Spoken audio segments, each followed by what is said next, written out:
Relation గురించి నేను చూసాను ఆ వీడియోలో. సో మీకు ఎలా పరిచయము? మీ హస్బెండ్ పేరేంటి? యాక్చువల్లీ మా హస్బెండ్ పేరు వచ్చేసి వెంకటేష్.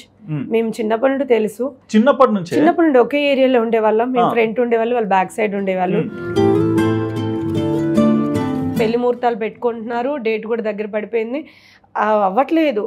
మా నెక్స్ట్ డే ఇంట్లో ఉండి వచ్చేసాను. ఇంట్లోంచి ఇంకా పెళ్లి నైట్ అరౌండ్ అందరూ పడుకున్నారు, పల్లెటూరు. Just I have 3000 rupees money. 3000తో ఇంట్లోంచి వచ్చేసాను. ఏంటి వెంకట్ కోసం వచ్చేసాను? ఇది ఏంటి ప్రేమ? అంతే. జరిగిపోయింది. ఈ రోజు మన ఇద్దరం పెళ్లి చేసుకుని వచ్చిన వాళ్ళ ఫ్రెండ్స్ కూడా తెలియదు మేము పెళ్లి చేసుకుంటున్నామని. వచ్చేసి లేదు నేను తాళి కట్టేస్తున్నా, ఇప్పటి నుండి నా పెళ్ళాన్ని నువ్వు ఏం చేయాలనుకుంటే చేసుకో, ఫ్రీ బర్డ్. పెళ్ళయింది. నేను మొన్న రీసెంట్ గా ఒక వీడియో చూసాను. నా భర్త చనిపోయి ఇన్నాళ్ళు అవుతుంది, కానీ అతను అంటే నాకు ఇష్టము, తన మీద ఉన్న ప్రేమని మీరు ఒక వీడియో రూపంలో ఎక్స్ప్రెస్ చేశారు. Wedding anniversary. మ్యారేజ్ డే అంటే మీరు నమ్ముతారు, ఒక పండుగ మాకు, ఒక దీపావళి, దసరా. వాంతి చేసుకున్నాడు, వాష్రూమ్ వెళ్ళేసి వచ్చాడు, నాకు చెస్ట్ లో పెయిన్ వస్తుంది అమ్మా అని ఇలా పడిపోయాడు. అంతే.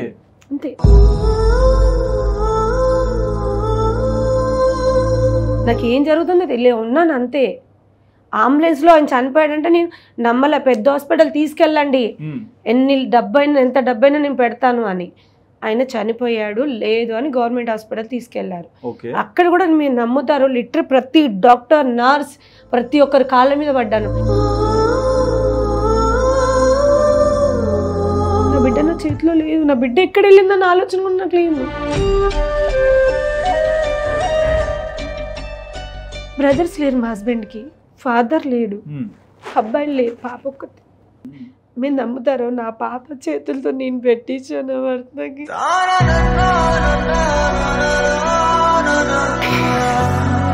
మా పాప కూడా సిక్ అయిపోయింది.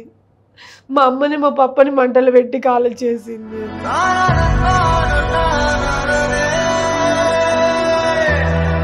మొన్న వీడియో చూసాను, అంటే భర్త చనిపోయాక సంవత్సరికమైనప్పుడు మీరు చేశారు కదా, దాని కింద కొంచెం నెగిటివ్ కమెంట్స్ పెట్టారు. ఏమని పెట్టారు తెలుసా? బ్రతికున్నప్పుడు సంతోషంగా చూసుకొని ఉంటే చనిపోయేవాడా, బ్రతికున్నప్పుడు బాగా చూసుకోలేదని మీరు తెలుసా మీకు? హాయ్ వ్యూవర్స్, వెల్కమ్ టు వాదాన్. నేను మీ హోస్ట్ సుధిరెడ్డి. ఇవాళ నేను మీ ముందరికి తీసుకొచ్చిన గెస్ట్ నిజంగా లైఫ్లో ఎలా ఉండాలి, ఎలాంటి సిచ్యువేషన్స్లో దానికి ఒక ఎగ్జాంపుల్ అని చెప్పుకోవచ్చు. జనరల్గా ఈ రోజుల్లో మనం చాలా రిలేషన్స్ చూస్తుంటాము, ఉన్నప్పుడు ఒకలాగా లేనప్పుడు ఒకలాగా వెంటనే ఫ్లక్చువేట్ అవుతుంటారు.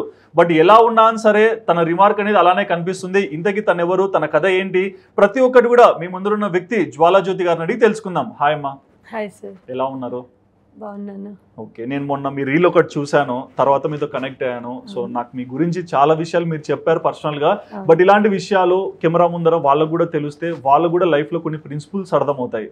సో మీ రియల్ నేమ్ ఏంటి? నా రియల్ నేమ్ వచ్చేసి జ్యోతి, బట్ అందరూ జ్వాల అని పిలుస్తారు. ఓకే. ఇక అలానే కంటిన్యూ అయిపోయింది. ఇండస్ట్రీలో ఉండేదాన్ని, 6 years ఉన్నాను. Industry movies. ఓకే. ఆర్టిస్ట్ గా చాలా మూవీస్ చేశాను, చాలా హ్యాపీగా లైఫ్ ఉండేది. దెన్ సడన్లీ మా హస్బెండ్ మ్యారేజ్ కి ప్రపోజల్ పెట్టారు. సో సరే అనేసి మ్యారేజ్ చేసుకుని ఇండస్ట్రీకి గుడ్ బై చెప్పేసి వెళ్ళిపోయాను. మరి మా జ్వాలాజ్యోతి గారి సొంత ఊరేంటి? మాది మహబూబాద్, ఉమ్మడి వరంగల్ డిస్టిక్ లో ఉండేది. మహబూబాద్ పెద్దగూడ మండలం, చిన్న గ్రామం, అక్కడ ఉండేవాళ్ళం. బట్ సెటిల్ అయింది మాత్రం గుజరాత్ లో డాడీ వాళ్ళు. డాడీ ఎక్స్పైర్ అయిపోయిన తర్వాత వీరు షిఫ్టింగ్ మళ్ళా మహబూబాద్కి వచ్చేసాం మేము. ఓకే. మరి మీ లైఫ్ లో అంటే మీరు ఏం చదువుకున్నారు? నేను గుజరాత్ లో ఉన్నప్పుడు 7th వరకు చదువుకున్నాను. ఆ తర్వాత స్టడీ ఇంపార్టెంట్ అని తెలిసి నేను ఎంబ్రాయిడింగ్ డిజైనింగ్ డిప్లొమా చేశాను. ఓకే. డిప్లొమా చేసిన తర్వాత యాజ్ అ టీచర్ గా వర్క్ చేశాను. టీచర్ గా ఒక 1 year చేశాను. 1 year చేసిన తర్వాత ఒక ఫ్రెండ్ త్రో ఇండస్ట్రీకి రావడం జరిగింది. అంటే టీచర్, డిప్లొమా చేశారు, మళ్ళీ ఎంబ్రాయిడింగ్ వర్క్ వచ్చు. So complete package, teaching and మరోపక్క యాక్టింగ్. సో ఆల్ డాన్స్ కూడా వచ్చు. డాన్సర్ కూడా. ఓకే. మరి మీకు అంటే మీ రిలేషన్ గురించి నేను చూసాను ఆ వీడియోలో. సో మీకు ఎలా పరిచయము? మీ హస్బెండ్ పేరేంటి? యాక్చువల్లీ మా హస్బెండ్ పేరు వచ్చేసి వెంకటేష్. మేము చిన్నప్పటి నుండి తెలుసు.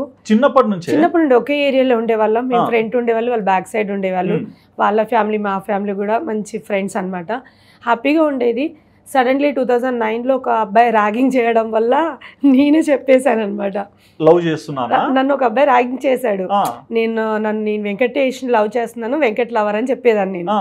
వెంకట్ లవర్ అన్న తర్వాత హీఈస్ గోయింగ్ చెప్పాడు, ఏంట్రా నేను లవ్ చేస్తుందంట, మీరు ఇద్దరు లవర్స్ అంట అని.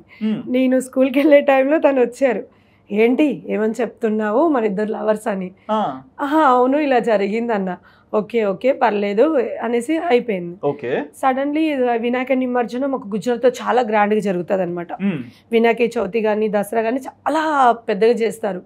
వినాయక చవితికి వెళ్ళాం, అరౌండ్ 7:30, 8 అయిపోయింది వినాయక నిమజ్జనానికి వెళ్ళి. ఫుల్ ఆకలి అవుతుంది. అండ్ ఎలా వెళ్ళాలంటే తిని కనపడ్డాడు. వెంకట్ నువ్వు ఇంటికి వెళ్తున్నావు అంటే, తను వెళ్ళట్లేడు యాక్చువల్లీ, తను అక్కడే ఉంటాడు. వెళ్తున్నావా అంటే ఏంటి అంటే, నేను అర్జెంట్ ఇంటికి వెళ్ళాను, సరే నేను కూడా వెళ్తున్నాను, తను తీసుకురావడం జరిగింది. అంటే తన ఇష్టాన్ని కూడా మీకు ప్రొజెక్ట్ చేశాడు. ప్రొజెక్ట్ చేశాడు. మరి వెంకట్కి ఎప్పుడు మీరు అంటే ఇష్టం వచ్చింది? అప్పుడే ఇంకా 2000 నిమజ్జనం వెళ్ళాము. నాకు కిడ్స్ అంటే చాలా ఇష్టం. కిడ్స్ అంటే చాలా. ఓకే. మా అక్క వాళ్ళకి పిల్లలు ఉన్నారు, వాళ్ళ అక్క వాళ్ళకి కూడా పిల్లలు ఉన్నారు. నేను నా ఫ్యామిలీ అక్క వాళ్ళ పిల్లలకి ఎంత ఇంపార్టెంట్ ఇస్తాను, తనంత ఇప్పుడు ఇస్తాడు. జస్ట్ అక్కడ పార్క్ ఉంటే ఇట్లా మేళా ఉంటుంది, అక్కడికి వెళ్ళాము. నా కోసం ఏం తీసుకోలేదు, ఇది మీ అక్క వాళ్ళ పాపకు బాగుంటుంది, ఇది మీ అక్క వాళ్ళ అబ్బాయికి బాగుంటుంది, ఇది మా అక్క వాళ్ళ బాబుకి బాగుంటుంది, పిల్లల కోసం తీసుకోవడం చూసి తను ఇంకా ఇష్టం పెరిగిపోయింది. ఫ్యామిలీ మాకు నాకు 2 అక్కలు ఉన్నారు, తనకి 2 అక్కలు, ఒక చెల్లి, తనొక్కడు, నాకు బ్రదర్స్ లేరు. సో మేము ఇంపార్టెన్స్ అంటే ఫ్యామిలీలో పెరిగిన వాళ్ళం కదా, సో మాకు ఇంపార్టెన్స్ అనేది బాగా అర్థమైంది. అప్పటి నుండి మాట్లాడుకోవడం జరిగింది. ఒక 2 days తర్వాత మా ఇంట్లో ఒక చాలా పెద్ద ఇన్సిడెంట్ జరిగింది. ఎగ్జాక్ట్లీ చెప్పాలంటే సింగిల్ రూపీ కూడా నా చేతిలో లేదు, హాస్పిటలైజ్ అయ్యి ఉన్నారు. నాకు ఏం చేయాలో అర్థం కాల. కాల్ చేశాను, ఐ డోంట్ హ్యావ్ ఫోన్ కూడా లేదు నాకు. పక్కకి వెళ్ళి కాయిన్ బాక్స్ ఉంటుంది కదా, 1 రూపీ కాయిన్ బాక్స్ లో కాల్ చేసి సో హాస్పిటల్లో ఉన్నానంటే, ఏమైంది నువ్వు రా, నాకేం తెలియట్లేదంటే వచ్చి ఈ గాడెట్ ఫోన్ మనీ ఇవ్వడం, ఏం జరిగింది ఇక డే అండ్ నైట్ మొత్తం నన్ను ఎలా చూసుకున్నానంటే, నేను అక్కడే ఉండేదాన్ని. ఇది మా ఫ్యామిలీలో చాలా పెద్ద ఇన్సిడెంట్, అది అంతకుముందు ఎప్పుడు జరగలేదు. సో అలా అక్కడ ఉన్నప్పుడు తను మార్నింగ్ బ్రేక్ఫాస్ట్, మధ్యాహ్నం లంచ్ పంపించేవాడు, ఈవినింగ్ అరౌండ్ 8:30, 9కి తన వర్క్ అయిపోయిన తర్వాత 10కి వచ్చి నైట్ 2 o'clock వరకు నాతోటి టైం స్పెండ్ చేసేవాడు. అలా లవ్ చేసుకోవడం స్టార్ట్ అయిపోయింది. మరి మీరు లవ్ చేసుకుంటున్నారు, చిన్నప్పటి నుంచి తెలిసిన వ్యక్తి కాబట్టి నమ్మకం ఎక్కువ. మరి ఆ లవ్ పెళ్లి దాకా ఎలా వెళ్ళింది? యాక్చువల్లీ పెళ్లి దాకా ఎలా వెళ్ళిందంటే, నేను హైదరాబాద్ వచ్చేసాను. క్లాసెస్ మామూలుగా హైదరాబాద్ వచ్చేసాను. నాకు ఇంట్లో మ్యాచ్ చూశారు, నాకు ఇష్టం లేదు, పెళ్లి పెట్టుకుంటున్నారు, ఎంగేజ్మెంట్ అయిపోయింది, పెళ్లి పెట్టుకుంటున్నారు, నేను ఎలా స్కిప్ చేయాలో తెలీదు, ఇంట్లో నుండి పారిపోయొచ్చారా? సొంత ఇంట్లోంచి పారిపోయిన అమ్మాయి మీరైతే? అవును. ఇంట్లోనే అసలు తనకి చెప్పాను, నాకు టైం పడుతుంది, నాకు సిస్టర్ ఉంది, తన మ్యారేజ్ అయినాక చేసుకుంటాను. దాని బిఫోర్ మా డాడీ వెళ్ళి వాళ్ళ డాడీతో మాట్లాడారు, ఇద్దరు లవ్ చేసుకుంటున్నారు, ఇది మాకు ఇష్టమే, మీకు ఇష్టం అంటే వాళ్ళ డాడీ కూడా అన్నారు, పాప ఉంది, మ్యారేజ్ అయిపోయాక చేద్దామని. సో మా ఇంట్లో వాళ్ళు ఆగల, తొందరపడ్డారు, మా డాడీ ఆగల, ఆడపిల్లలం కదా, అప్పటికి మేజర్ అయిపోయాను, మ్యారేజ్ చేసేయాలి తొందరగా, 3 ఆడపిల్లలు ఇద్దరికి అయిపోయింది, తినక అయిపోతే ఒక బాధ్యత తీరిపోతుంది. డాడీకి యాక్చువల్లీ హెల్త్ బాగోదు, తను చాలా హెల్త్ ప్రాబ్లమ్స్ తో ఉండేవాళ్ళు. సో తొందరగా మ్యారేజ్ చేద్దామని అనుకున్నారు. చూసారు, అప్పటికి జస్ట్ వచ్చారు, చూసారు, ఆ అమ్మాయి బాగుంది, నచ్చ, జస్ట్ 2 hours లో నాకు ఎంగేజ్మెంట్ అయిపోయింది. 2 hours లో అంత స్పీడ్ గా చాలా రావడం కూడా వాళ్ళు అంటారు కట్నం అది దాన్ని, అది తర్వాత మాట్లాడదాము, మాకు అంత ఇంపార్టెంట్ లేదు, అమ్మాయి బాగుంది, అమ్మాయి జ్యోతి కావాలి, మా ఇంట్లో జ్యోతి వెలిగిస్తుంది. చాలా వాళ్ళు మొత్తము వాళ్ళు ఒక 3 members వచ్చారు. 2 hours లో మేము నమ్ముతాము ఒక 20 to 30 members వచ్చేసారు వాళ్ళందరూ. మా సైడ్ ఎవ్వరు, మా అక్క వాళ్ళు లేరు, మా బావలు లేరు, మా మదరు, మా ఫాదరు, చుట్టుపక్కల ఉన్న వాళ్ళు, అండ్ ఎవ్వరు లేరు, నిజంగా మా రిలేషన్స్. మరి ఎలా చేసుకున్నారు ఎంగేజ్మెంట్? లేదు, అమ్మాయి నచ్చేసింది, ఎంగేజ్మెంట్ సింపుల్ గా చేద్దాం, మ్యారేజ్ గ్రాండ్ గా చేద్దామని. అబ్బాయి గవర్నమెంట్ ఎంప్లాయ్, భద్రాచలం దగ్గర సారపాక అని ఉంటది, అక్కడ ఒక ఫ్యాక్టరీలో తన ఎంప్లాయ్. ఆ అబ్బాయి ఇది ఇచ్చి చేస్తున్నారు. అంత బాగుంది కదా, నాకు తినండి ఇష్టం. అంటే కొన్ని చూస్తాం మనం లైఫ్ లో, అమ్మాయిలు ఎవరైనా లవ్ చేస్తారు, చివరికి గవర్నమెంట్ జాబ్ ఉన్న వాళ్ళనే పెళ్లి చేసుకుంటారని. మరి మీ లైఫ్ లో కూడా ఇలాంటి ఒక సైకిల్ కనిపించింది, కానీ వెంకట్ అంటే మనసులో ఉన్నాడు, ఇక్కడ ఎంగేజ్మెంట్ అయింది కదా? అవును, ఎంగేజ్మెంట్ అయింది. ఇంకో బ్రేకింగ్ న్యూస్ ఏంటంటే, నా పెళ్లి షాపింగ్ లో నేను పెళ్లి కట్టుకోవాల్సిన సారీ కూడా తనని కొని ఇచ్చాడు. ఎవరు? ఈ గవర్నమెంట్ జాబ్ అయినా? లేదు, వెంకట్. ఏంటి ఆయన పెళ్లి చేసుకుంటున్నాను, నాకు టైం కావాలి, నిన్ను ఫోర్స్ఫుల్ గా చెయ్యలేను, మా డాడీకి నేనంటే ప్రాణం, అది కామన్, డాడ్స్ లిటిల్ ప్రిన్సెస్. నేను చాలా మా ఇద్దరు అక్కల కన్నా మా డాడీతో టైం స్పెండ్ చేసింది నేను. సో నేను మా నాన్నని బాధ పెట్టలేను, ఆయన నన్ను బాధ పెట్టలేడు. చెప్పాడు వాళ్ళకి టైం కావాలి, నాకు హెల్త్ బాగోట్లేదు, సో రీజన్స్ చెప్పారు, నాకు ఓకే అనిపించింది. కానీ మనసులో ఉంది, అది నేను చెప్పలేక డాడీకి ఫేస్ చేయలేకపోయా. దా టైంలో అయిపోయింది, ఇంకా పెళ్లి ముహూర్తాలు పెట్టుకుంటున్నారు, డేట్ కూడా దగ్గర పడిపోయింది, అవ్వట్లేదు. ఈడేంటి అసలు నన్ను తిట్టాలి, నన్ను కొట్టాలి, లేదా నన్ను హేట్ చేయాలి, కానీ ఇంకా లవ్ చేస్తున్నాడు. నా మ్యారేజ్ నా పెళ్లిలో కట్టుకోవాల్సిన సారీ కూడా వాడే కొనిచ్చాడు. అసలు అర్థం కాల. అలా ఫ్రెండ్స్ అందరికీ చెప్పారు, అలా ఫ్రెండ్స్ అందరూ అన్నారంట, అరే పెళ్లి చేసుకోరా ఏముందంటే, లేదు చెల్లె ఉంది నేను చేసుకోలేను, మాది ఇంటర్ క్యాస్ట్ యాక్చువల్లీ, వాళ్ళు మాకన్నా కొంచెం అప్పర్ క్యాస్ట్, సో లేదు అవ్వదు కుదరదు అనేసి అనుకున్నాడు. ఇక నాకు అంతా ఆలోచించుకున్నాను. వన్ డే వచ్చిన తర్వాత, లేదు నా వల్ల అవ్వదు, ఉంటే వాడితో ఉంటాను, లేకపోతే ఇలా సింగిల్ గా ఉంటాను. గవర్నమెంట్ జాబ్ అని చెప్పారా? లేదు లేదు, అతనికి ఆల్రెడీ చెప్పేసాను నేను లవ్ నేను అతనికి బిఫోరే కాల్ చేసేదాన్ని కదా, వీడిచ్చిన ఫోనే, నాకు ఫోన్ కూడా లేదు. ఈయన ఇచ్చిన ఫోన్ తో కాబోయే భర్తకు చేస్తారు, కానీ ఈయన బాయ్ ఫ్రెండ్ లేదు. కాల్ చేశాను, చెప్పాను. అప్పటి వరకు నాకు ఎంగేజ్మెంట్ తర్వాత కూడా తనతో ఎలాంటి మాట్లాడడం కలవడం ఎలాంటిది పెట్టుకోలేదు. ఇష్టం లేనప్పుడు ఎలా మాట్లాడదాం. ఒక వన్ డే బిఫోర్ చెప్పాను, నేను ఇలా ఒక అబ్బాయిని లవ్ చేశాను, ఇట్లా ఇంట్లో ఒప్పుకోలేదు, ఆ అబ్బాయి కూడా అదేం లేదు చేసేసుకోమన్నాడు, బట్ నేను తనని మర్చిపోలేకపోతున్నాను, నేను తను చేసుకోలేకపోతున్నాను అని చెప్పేసి, నేను మిమ్మల్ని చేసుకోలేను, తను మర్చిపోలేను, మిమ్మల్ని చేసుకోలేను, ఐఎమ్ సారీ అని చెప్పేసాను. ఏంటి పరిస్థితి? నాది గవర్నమెంట్ జాబ్ అని చెప్పలేదు. తను ఏమన్నాడు, తనకి ఇప్పుడు తను చేసుకొని అంటున్నారు కదా, మీరు నేను చేసుకోవడానికి రెడీ, నాకు అలాంటి ఏం పట్టింపులు లేవు, మీరంటే నాకు చాలా ఇష్టం. అప్పుడే కదా ఎంగేజ్మెంట్ కూడా చేసేసారు. 1 month 1.5 month గ్యాప్ వచ్చేసింది. మా ఫ్యామిలీ గురించి తెలుసుకోవడము, నన్ను చూడడము, ఇలా చాలా అప్పుడు చాలా క్యూట్ ఉండేదానిలేండి, ఇప్పుడంటే ఇలా అయిపోయాను. చాలా ఇలా బక్కగానే ఉండే, చాలా వైట్ గా చాలా క్యూట్ ఉండేదాన్ని. సో నాకు చాలా ఇష్టం మీరంటే, నేను అలాంటిది ఏమి లైఫ్ లో ఎప్పుడు రా, ఐఎమ్ సారీ నేను చేసుకోలేను. 1 day బిఫోర్ చెప్పేశాను ఆయనకి. అతను చెప్పలేదు, అతను ఎవరికి చెప్పలేదు, అమ్మాయి అలా అనుకుంటే. మరి నెక్స్ట్ డే ఇంట్లో ఉండి వచ్చేసాను. ఇంట్లోంచి ఇంకా పెళ్లి నైట్ అరౌండ్ అందరూ పడుకున్నారు, పల్లెటూరు అసలు, వెహికల్స్ మామూలుగా 6-7 అయితే వెహికల్స్ తిరగా మా ఊరికి. ఆ టైంలో నేను అరౌండ్ 1:30-1 o'clock నేను ఇంట్లో ఉండి, just I have 3000 rupees money. 3000 ఇంట్లో నుంచి వచ్చేసాను. ఏంటి వెంకట్ కోసం వచ్చేసాను? ఇది ఏంటి ప్రేమ? అంతే. నేను తన దగ్గరికి వెళ్ళలేను, నేను తన దగ్గరికి వెళ్ళలేను, చెల్లి పెళ్లి కాకుండా ఇంట్లో ఉండలేను, ఎక్కడికి వెళ్ళాలి? హైదరాబాద్ వచ్చాను. వచ్చిన తర్వాత ఎక్కడికి వెళ్ళాలో తెలియదు. ఒక ఫ్రెండ్ ఉన్నాడు తెలిసిన, బిఫోర్ ఇక్కడ వస్తూ వెళ్తున్నప్పుడు ఫ్రెండ్ ఉన్నాడు, తనకు కాల్ చేశాను ఇలా హైదరాబాద్, తను వచ్చి నన్ను పిక్ చేసుకున్నాడు. యాక్చువల్లీ తను ఒక బ్యాచులర్. తన రూమ్ లో నేను ఉంటే తను వెళ్ళిపోయి, తను మన ఇండస్ట్రీ అతను ఎడిటింగ్ చేస్తాడు సీరియల్స్ కి, ఇప్పుడు ఈ టీవీలో ఒక 4-5 సీరియల్స్ చేస్తున్నాడు. తన రూమ్ లో నేను పడుకుంటే తను స్టూడియోకి వెళ్ళి పడుకున్నాడు, సెక్యూరిటీ కోసం సేఫ్ గా. ఈ టైంలో అమ్మాయి వచ్చింది మనల్ని నమ్ముకొని, వెళ్ళిన తర్వాత హాస్టల్లో తనే జాయిన్ చేశాడు. నా అమౌంట్ ఉంటే ఒక అమౌంట్ పే చేసుకొని ఉన్నాను, ఒక 2 days 3 days ఉన్నాను. తనకి కూడా నేను చెప్పలేదు, ఇంట్లో అర్థమైపోయింది లేదు అని. వీళ్ళు ఏమనుకున్నారంటే గుజరాత్ వెళ్ళిపోయానని. గుజరాత్ అక్కడే కదా ఉండేది, అక్కడికి వెళ్ళిపోయానని వీళ్ళు అనుకున్నారు. నేను అక్కడికి వెళ్ళలేదు, తనకి చెప్పలేదు, ఎవరికి చెప్పలా.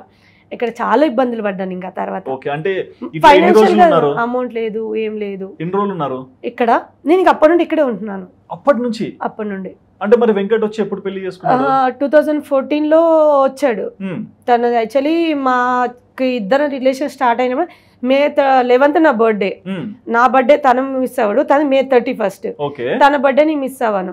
సో ఆ ఇయర్ 14 నేను వెళ్ళలేదు, తను వచ్చేసాడు బర్త్డేకి. తన బర్త్డే జరిగింది, వచ్చారు, ఇలా జరుగుతుంది ఇలా అది అని అన్నారు.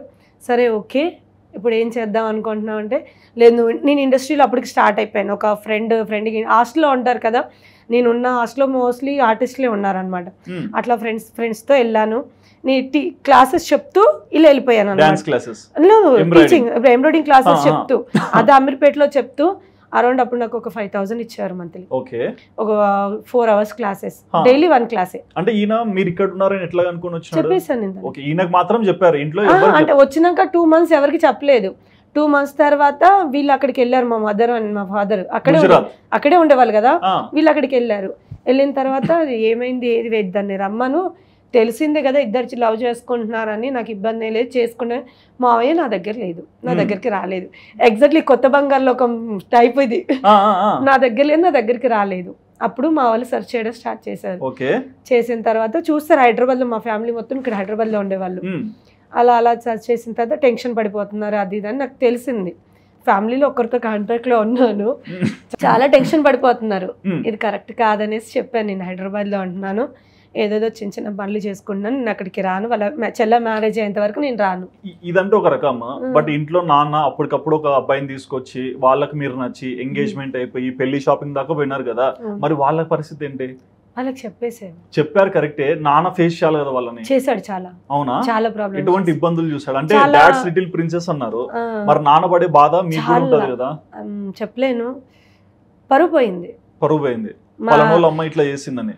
మా డాడీ ఉన్న సిచ్యువేషన్లో మా అక్క వాళ్ళ పెళ్లి చేస్తాడు అని ఎవరు అనుకోలేదు. ఎవరొకతో ఇబ్బందిలో ఉండి చాలా ఇంకా ఫైనాన్షియల్ కంటే చాలా లోలో ఉండిపోయాం. డాడీ ఒక సంస్థలో ఉండి ఇటు మమ్మల్ని చూసుకోలేక మా మదర్ మమ్మల్ని పెంచారు. అలాంటి మా డాడీ మా కోసం మారి ఇంత చేసి అలా రావడం వల్ల చాలా ఊర్లో పరుగు పోయింది, పెద్దోళ్ళ పరుగు పోయింది. మీకు అన్ని తెలుస్తుంటాయి కదా, నాన్న ఇబ్బంది పడుతున్నారు ఇవన్నీ. ఏడ్చా నేను. ఏడ్చారు? నేను ఎంత ఏడ్చానో మా నాన్న అంత హ్యాపీ ఫీల్ అయ్యాడు. ఓకే, నాన్న బాధను అర్థం చేసుకున్నారన్నా? నేను ఏడ్చాను, కానీ మా నాన్న ఎందుకు హ్యాపీగా ఫీల్ అయ్యాడంటే నన్ను కాదనలేక ఎంగేజ్మెంట్ దాకా వచ్చింది, కానీ నేను దాన్ని అర్థం చేసుకోలేకపోయా. అడగలేదు కదా అట్లీస్ట్ మిమ్మల్ని? నేను దాన్ని అడగలేదు, ఏడ్చాను. ఒకరోజు వెళ్ళి నా దగ్గర సమ్ అమౌంట్ వెళ్ళి ఏడ్చేసాను నేను. నా ఫస్ట్ అమౌంట్ వచ్చి ఒక 20,000 పట్టుకొని నేను వెళ్ళి ఒక 20,000 నేను ఇక్కడ ఉండి సంపాదించుకొని ఒక 20,000 పట్టుకొని నేను వెళ్ళి ఏడ్చా. ఎందుకు ఏడుస్తున్నావు, ఏమైంది, నువ్వు హ్యాపీగా ఉన్నావు కదా, అది నాకు చాలు అన్నప్పుడు రిటర్న్ చనిపోయా. ఓకే, అంటే నా హ్యాపీనెస్ కోసం తను చాలా బాధలు పడ్డాడు. పెద్ద మనుషులలో పెడతారు కదా, ఎంగేజ్మెంట్ అయిపోయి పెళ్లి దగ్గరకు వచ్చి మా పరువు పోయింది మీ అమ్మాయి వల్ల అని చాలా ఫేస్ చేశాడు. ఓకే, మరి ఆ తర్వాత మళ్ళీ వెంకట్ని పెళ్లి చేసుకోవాలని ఆలోచన ఎట్లా వచ్చింది? నేను చేసుకోవాలనుకోవాలి, యాక్చువల్లీ వద్దు టైం పడుతుంది చేసుకోవాలనుకోవాలా. వాళ్ళ చెల్లె మ్యారేజ్ అయిపోయింది, వచ్చేసాడు 14లో వచ్చాడు. ఇప్పుడు కరెక్ట్ కాదు అది అంటే లేదని జస్ట్ ఇంట్లోనే మ్యారేజ్ చేసేసుకున్నాం. ఇంట్లోనే నేనున్న రూమ్కి వచ్చాడు, వచ్చి నాతో పాటు ఉన్న రూమ్లో. ఇంకా అప్పుడు నేను మణికొండలో ఉండేదాన్ని. వచ్చేసి లేదు నేను తాళి కట్టేస్తున్నా, ఇప్పటి నుండి నా పెళ్ళాన్ని నువ్వు, ఆ ఎగ్జాక్ట్ ఆ డేట్ గుర్తులేదు నాకు, ఫస్ట్ మ్యారేజ్ది, నువ్వు నా పెళ్ళ మ్యారేజ్ ఏంటి అంటే తన్నే టూ టైమ్స్ మ్యారేజ్ చేసుకున్నా. ఒక్కరే 2 సార్లు? ఫస్ట్ అంటే డేట్ గుర్తులేదు. అప్పటికి నేను ఫుల్ షెడ్యూల్, నేను చాలా సీరియల్, ఇప్పుడు జాబ్ అంతా మానేసాను, కంటిన్యూ సీరియల్స్ చాలా తక్కువ, మూవీసే కంటిన్యూగా మూవీస్కి వెళ్ళేదాన్ని. నేను మార్నింగ్ తెలిసిందిగా ఇండస్ట్రీ గురించి 5కి వెళ్తే మళ్ళీ మన 7, 8 మళ్ళీ అక్కడ నుండి ఆర్ఎఫ్సి ఈ షూటింగ్స్ ఇక్కడ నుండి వచ్చేదాన్ని. 8 అలా అయిపోయేది. వచ్చేసి తాళి కట్టేసి నువ్వు ఈ రోజున నా పెళ్ళాన్ని నువ్వు ఏం చేయాలనుకుంటే చేసుకో, ఫ్రీ బర్డ్. మీ నాన్న నిన్ను ఎలా ఫ్రీ బర్డ్గా చేశాడో నేను ఎలాంటి రూల్స్ అండ్ రెగ్యులేషన్స్ లేవు, నువ్వు హ్యాపీగా నువ్వు చేసేసుకో. కానీ నా భయం నువ్వు ఇంకెవరన్నా లవ్ చేస్తావేమో, ఇండస్ట్రీ గురించి తెలిసిందే కదా, మనం లవ్ చేసుకోవడం మర్చిపోవడం ఏదో ట్రాక్లో పడి అలా కాదు, నువ్వు నా పెళ్ళాన్ని నీకు ఏ కష్టం వచ్చినా నాకు ఫోన్ చేయని చెప్పాడు. వచ్చి ఒక 2 days ఉండి వెళ్ళిపోయాడు తను. అంతే. మరి ఇంట్లో ఎట్లా చెప్పారు పెళ్ళి అయ్యాక?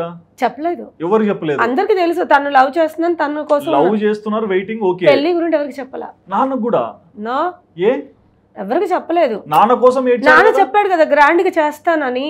అవును, నాన్న గ్రాండ్ గా చేస్తా అన్నాడు, ఇతనితో గ్రాండ్ గా చేస్తానన్నాడు కదా. అవును, మీరు అలా చెల్లె పెళ్ళి అయిపోయిన తర్వాత నువ్వు కూడా కొంచెం ఇప్పుడు సంపాదించుకుంటున్నావు, నువ్వు సంపాదించుకో, అతను సంపాదించుకుంటాడు, మీరిద్దరు వచ్చి నన్ను అడగండి, మీ ఇద్దరికి ఎవరు ఒప్పుకున్నా ఒప్పుకోకపోయినా మన ఇంటి ముందట నేను మన అక్కల కన్నా నీకు గ్రాండ్ గా పెళ్లి చేస్తా. నాన్న మాట ఇచ్చాడు. తిను ఆగలేదు కదా, అంటే నేను ఇండస్ట్రీలో ఉన్నాను, నమ్మకం ఉండలేదు, వచ్చి చేసేసుకున్నాడు. నేను నాన్నకి ఎందుకు గ్రాండ్గా చేస్తానన్నాడు కదా, నాన్న చేతుల మీద గ్రాండ్గా చేసుకున్నాను. ఆ రకంగా నాన్న సాటిస్ఫై. ఇది ఇప్పుడు చెప్పి బాధ, నేను చేస్తానన్నాక కూడా నన్ను కాదని చేసుకున్నానని బాధ, నాన్నని బాధ పెట్టాలనుకోలేదు నేను. మరి end of the day sudden గా వచ్చి తాడి కట్టాడు, ఇష్టపడ్డారు. ఎన్ని ఇయర్స్ లవ్? అప్పటికి మాకు 5 years 6 years లవ్. 6 సంవత్సరాలు లవ్ చేశారు. అప్పటికి తను తాళి కట్టే వరకు అప్పటికి 6-7 years లవ్.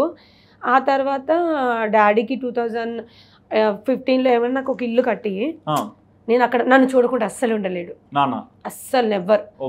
మా అక్క వాళ్ళని వదిలేసారు, అమ్మమ్మ వాళ్ళ దగ్గర అక్కడిక్కడ చదువుకున్నారు, బట్ ఎప్పుడు నన్ను వదిలేసి ఉండలేదు. అక్కడ నుండి గుజరాత్ నుండి ఇక్కడికి రావడానికి అరౌండ్ 20 hours జర్నీ. గుజరాత్ నుండి హైదరాబాద్ మంత్లీ ఒకసారి 15 daysకి ఒకసారి రావడం చూడడం వెళ్ళడం. నేను అన్నా నీకు దండం స్వామి, నేను వదిలేసి వస్తాను, నా వల్ల కాదు నువ్వు ఇలా ఇబ్బంది పడ్డావు. తన నాన్న హార్ట్ పేషెంట్, మీ నాన్నగారు హార్ట్ పేషెంట్, షుగర్ బీపీ లాంటి హెల్త్ ప్రాబ్లమ్ని, వద్దు నాన్న రాకండి, ఒక పని చేయి, మాకు ఊర్లో ఒక చిన్న ఇల్లు ఉండేది, ఇల్లు కాదు నాకు ఒక మంచి ఇల్లు కట్టివు, నేను ఇక్కడే ఉంటాను. స్టార్టింగ్ ఇల్లు నాన్న అడిగిన వెంటనే చేసేసాను నేను. అంతే, లేదు నాన్న నువ్వు ఇల్లు కట్టడానికి అంత అమౌంట్ వద్దు, ఇప్పుడు 4-5 లక్షలు వద్దేమో నాన్న, సరే కట్టేసే. అంతే, సంపాదించారా? లేదు, కట్టేసే, నేను ఏం చేస్తానో మీకు సంబంధం లేదు. కట్టడం స్టార్ట్ అయిపోయింది, ఇల్లు అంత స్లాబ్ పడింది, అంత జరుగుతుంది. చాలా అమౌంట్ కోసం చాలా స్ట్రగుల్ అయ్యా. డే నైట్ షూట్ చేసేదాన్ని, హీరోయిన్స్ డూబ్కి వెళ్ళేదాన్ని, ఫైటింగ్ సీన్స్ అవి ఉంటాయి కదా వాటికి వెళ్ళేదాన్ని. నాకు ఇక్కడ ఈ లెఫ్ట్ లెగ్ మొత్తం ఫ్రాక్చర్ అయింది అప్పుడే. ఫైటింగ్ సీన్స్ లో మన రూప్స్ కడతారు కదా, ఆ రూప్స్ అని స్కిడ్ అయి పడిపోయాను, అక్కడ అయిపోయింది. దాని తర్వాత నా సంపాదించాను, చాలా కష్టపడ్డాను. ఇల్లు కట్టించేశారు? ఇల్లు కట్టాను, మొత్తం పూర్తి అవ్వలేదు. ఎన్ని సంవత్సరాలు టైం పట్టింది? నాకు ఒక 6 months అంతే. 6 నెలల్లో 5 లక్షలు, అంత కష్టపడ్డారు? చాలా. నాకు హెల్ప్ చేశారు ఒక పెద్ద హీరో, ఒక పెద్ద హీరో. ఆయనకి ఎప్పుడు చేతులైతే దండం పెడతాను. ఆయన ఇప్పుడు నేషనల్ స్టార్ అయిపోయారు. తనుకి హెల్ప్ చేశాను నాకు. ఆ టైంలో కట్టేశాను, ఇల్లంతా అయిపోతుంది. జస్ట్ ప్లాస్టింగ్ జరుగుతుంది, ప్లాస్టింగ్ కి సిమెంట్ తేవడానికి డబ్బులు ఇవ్వడానికి వెళ్ళి వస్తుంటే నాన్నకి యాక్సిడెంట్ అయింది. ఆ హీరో పేరు చెప్తారా? అల్లు అర్జున్ గారు. అల్లు అర్జున్ గారు సరైనోడులో వేసారా మీరు? అది నాకు అర్థమైంది. బిఫోరే నేను ఇలా ఎంఎస్ నారాయణ గారు ఉన్నారు కదా, వాళ్ళ అబ్బాయి ఉన్నారు కదా విక్రమ్ అన్న, ఎంఎస్ నారాయణ గారితో ఒక మూవీ చేశాను మీరు. సో నేను నానా నానా అని పిలిచేదాన్ని, అందరు సార్ అది అని పెడతారు కదా, నేను అప్పుడు చిన్నదాన్ని ఉంటాయి కదా, నాన్న మీరు ఎలా చేస్తారు, పక్కన వెళ్ళి కూర్చొని ఇది ఎలా చెప్పాలి, ఇది ఎలా ఎక్స్ప్రెస్ వీళ్ళతో మాట్లాడే అన్నీ పరిచయం అనమాట. అల్లు అర్జున్ గారు లేదు, ఎంఎస్ నారాయణ గారు, విక్రమ్ అన్న. సో విక్రమ్ అన్న ఇలా పరిచయం ఉన్నప్పుడు వేరే మూవీలో కలిశారు. అన్న ఇలా ఇల్లు కన్స్ట్రక్షన్ చేస్తున్నాను, చాలా డబ్బులు ఇబ్బందిగా ఉందంటే అన్న వాళ్ళు ఒక 50,000 ఇచ్చారు, ఎంఎస్ నారాయణ వాళ్ళు ఒక 50,000. ఆ తర్వాత ఇలా వర్క్ చేసుకుంటూ ఇక అమౌంట్కి తెలుస్తాయి కదా, మరి నువ్వు ఇంత క్యూట్గా ఇంత బాగున్నావు, నీకెందుకు మేము హెల్ప్ చేస్తామని అలా చేశారు. ఆ తర్వాత ఒక మేనేజర్ని కలవడం, అలా అల్లు అర్జున్ దగ్గరికి ఇష్యూ వెళ్ళింది. వెళ్ళిన తర్వాత డాడీ ఎంఎస్ నారాయణ, డాడీ అంటే ఎంఎస్ నారాయణ గారు తీసుకెళ్లారు.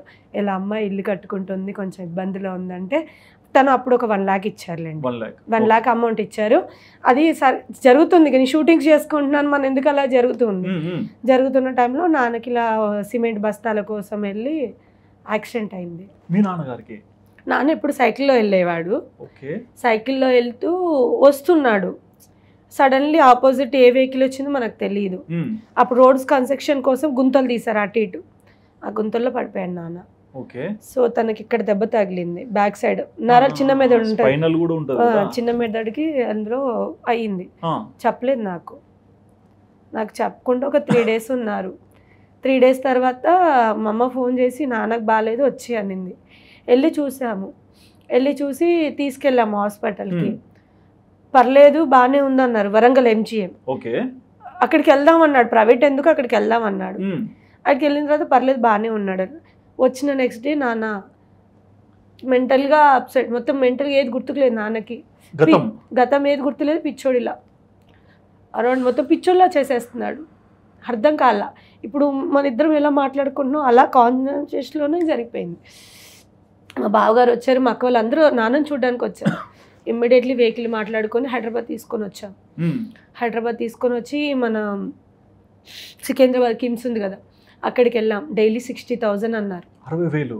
నా దగ్గర సింగిల్ రూపీ లేదు. మీ దగ్గర డబ్బులు లేకనే కదా హీరో వాళ్ళు హెల్ప్ చేశారు. సింగిల్ రూపీ లేదు. మరి ఎలా, ఏం చేశారు? ఏం చేయాలో అర్థం కాల. ఇక్కడ నిమ్స్ కి తీసుకొచ్చాం, బెడ్స్ ఖాళీగా లేవన్నారు. ప్రైవేట్ హాస్పిటల్ ఫస్ట్ అక్కడికి వెళ్ళాము. అక్కడ MRI స్కాన్, సిటీ స్కానింగ్లు, బ్లడ్ టెస్ట్లు అన్నీ అయిపోయాయి. అరౌండ్ అప్పటికి అసలు నాకు 100 మంది సాయం చేశారంటే వాళ్ళ పేర్లు కూడా గుర్తుకులేవు నిజం చెప్పాలంటే. 100 మంది సాయం చేశారు. ఫోన్ చేయడం, అప్పుడు ఫోన్పేలు గూగుల్ పేలు ఎక్కడ, డ్రైవర్లను పంపించి వాళ్ళు వచ్చి వీళ్ళు వచ్చి అమౌంట్ ఇవ్వడము. ఆ అమౌంట్ అంతా కలెక్ట్ చేసి పెట్టుకోవడం, అప్పటికి 30,000 అయిపోయింది నాకు అక్కడే. అయిపోయిన తర్వాత లాస్ట్కి చెప్పారు ఏంటంటే రోజుకి 60,000 అవుతాయి, బతుకుతాడో బతుకడో ఛాన్స్ లేదు, హై బీపీ ఉంది, హై షుగర్ ఉంది, తిన హార్ట్ పేషెంట్, సర్జరీ కూడా సపోర్ట్ ఇస్తాడో లేదో తెలీదు, డైలీ 60,000 అన్నారు. అప్పుడు మా పెద్ద బావ గారు అన్నారు కదా, అమ్మ ఇంత డబ్బులు మన వల్ల కాదు, మనం ఉస్మానియాకి నిమ్స్కి వెళ్దామన్నారు. నిమ్స్కి వచ్చాము. అక్కడ బెడ్స్ ఖాళీగా ఒక 4 hours మా నాన్న అలా స్ట్రెచర్ మీద ఏ ట్రీట్మెంట్ లేకుండా ఉన్నాడు. నా వల్ల అవ్వలా. ఏం జరుగుతుందో జరిగింది, గాంధీకి వెళ్ళిపోదామని గాంధీకి వచ్చా. 22 days ఉన్నాడు గాంధీలో. రోజుకి ఎంత ఖర్చు అయింది? గాంధీలో మాకు అంటే మెడిసిన్కి ఫుడ్కి దానికి అయింది కానీ కొంచెం చిన్న చిన్న అయింది. ఒక 1 lakh దాకా గాంధీలో అయింది. 1 lakh 22 daysలో 1.5 lakh అయింది. ఓకే. మళ్ళీ ఇది 30,000 40,000 మొత్తం ఒక 1.5 lakh 2 lakhs దాకా అయింది. గాంధీలో చెప్పారు బ్రతకరమ్మా, ఇక్కడ ఉంచి వేస్ట్ అని. పైప్స్ నాన్నకి యూరిన్కి, నోస్లో మౌత్లో పైపులు క్యానల్స్, నాన్న అసలు అవ్వలేదు, తీసుకెళ్ళిపోండి అంటే మళ్ళీ వెహికల్ మాట్లాడి ఇంటికి. అంటే ఇంకో హాఫ్ డే 1 day అమ్మ ఇక్కడ ఉంటే పోస్ట్ మార్టం అది ఇదని చాలా ఇబ్బందులు ఉంటాయి. ఎందుకు తనకి ఇష్టమైన ఇల్లు అంటున్నారు, అక్కడికి తీసుకెళ్ళి అక్కడన్నా ప్రాణం వదులుతాడు, ఇష్టంగా కట్టుకున్న ఇంట్లో అని చెప్పారు. తీసుకొని వెళ్ళాము. వెళ్ళిన తర్వాత ఇంటి దగ్గర డ్రాప్ చేసాము. అప్పుడే ఒక కాల్ వచ్చింది. ఓకే. వేరే ఒక పర్సన్కి అమౌంట్ కావాలన్నావు కదా, రేపు మార్నింగ్ వచ్చి ఆఫీస్లో కలెక్ట్ చేసుకో, నేను ఉండట్లేదు, నేను వెళ్ళిపోతున్నాను, నాకు ఈరోజే తెలిసింది అంటే. నేను ఊర్లో ఉన్నాను తనకు చెప్పలా, నేను హైదరాబాద్లో ఉన్నానని తెలుసు. అమౌంట్ కోసం ఏ వెహికల్ అయితే నాన్నని తీసుకెళ్ళామో అక్కడ ఒక 1 hour ఉంచి నేను అమౌంట్ కోసం వెళ్తున్నా అని చెప్పి నేను హైదరాబాద్ వచ్చాను. మళ్ళీ బావాళ్ళు అందరూ ఉన్నారు, వచ్చి అమౌంట్ డబ్బులు కావాలి. ఇప్పుడు ఎక్కడికి తీసుకెళ్లాలన్నా ఏం చేయాలన్నా మనకు అమౌంట్ కావాలి. అమౌంట్ లేని ఏం చేయలేదు. మేము ఫైనాన్షియల్గా ఎలాంటి సెటిల్ అయిన వాళ్ళం కాదు, అక్క బావాళ్ళు వాళ్ళు సెటిల్ అయిన వాళ్ళు కాదు, ఎవరు ఫ్యామిలీ లైఫ్లో వాళ్ళు ఉన్నారు కానీ అంతంత డబ్బులు పెట్టే వాళ్ళు లేరు. సో నెక్స్ట్ డే మార్నింగ్ అందరూ వచ్చేసి చావుకి ఎదురు చూసినట్టు ఉంటుంది, వద్దు ఇంటి దగ్గర ఏదో హాస్పిటల్. అప్పుడు మళ్ళీ ప్రైవేట్ హాస్పిటల్లో జాయిన్ చేసాం. నేను ఇక్కడ డబ్బులు చేయడం పంపించడం, డబ్బులు చేయడం పంపించడం. అట్లా ఎంత చేశారు? ఒక అరౌండ్ ఒక 3.5 lakhs. 3.5 lakhs. మరి తర్వాత నాన్నకి ఏమన్నా అయిందా, కోలుకున్నారా? లేదు, ఒక 3 days బతికాడు. కోమాల నుండి బయటకు వచ్చాడు, ఇడ్లీ తిన్నాడు, స్నానం చేశాడు, ఇడ్లీ తిన్నారు. Early morning 3 o'clock heart attack. May 5th, May 5వ తారీఖు డాడీకి heart attack. Early morning 3 o'clock. అంటే ఇంట్లో ఉన్న ఆ చివరి రోజుల్లో కూడా లేను నేను నాన్నతో. లేరు? 3 days కూడా లేను. డబ్బుల కోసం వచ్చా, బ్రతికించుకోవాలి.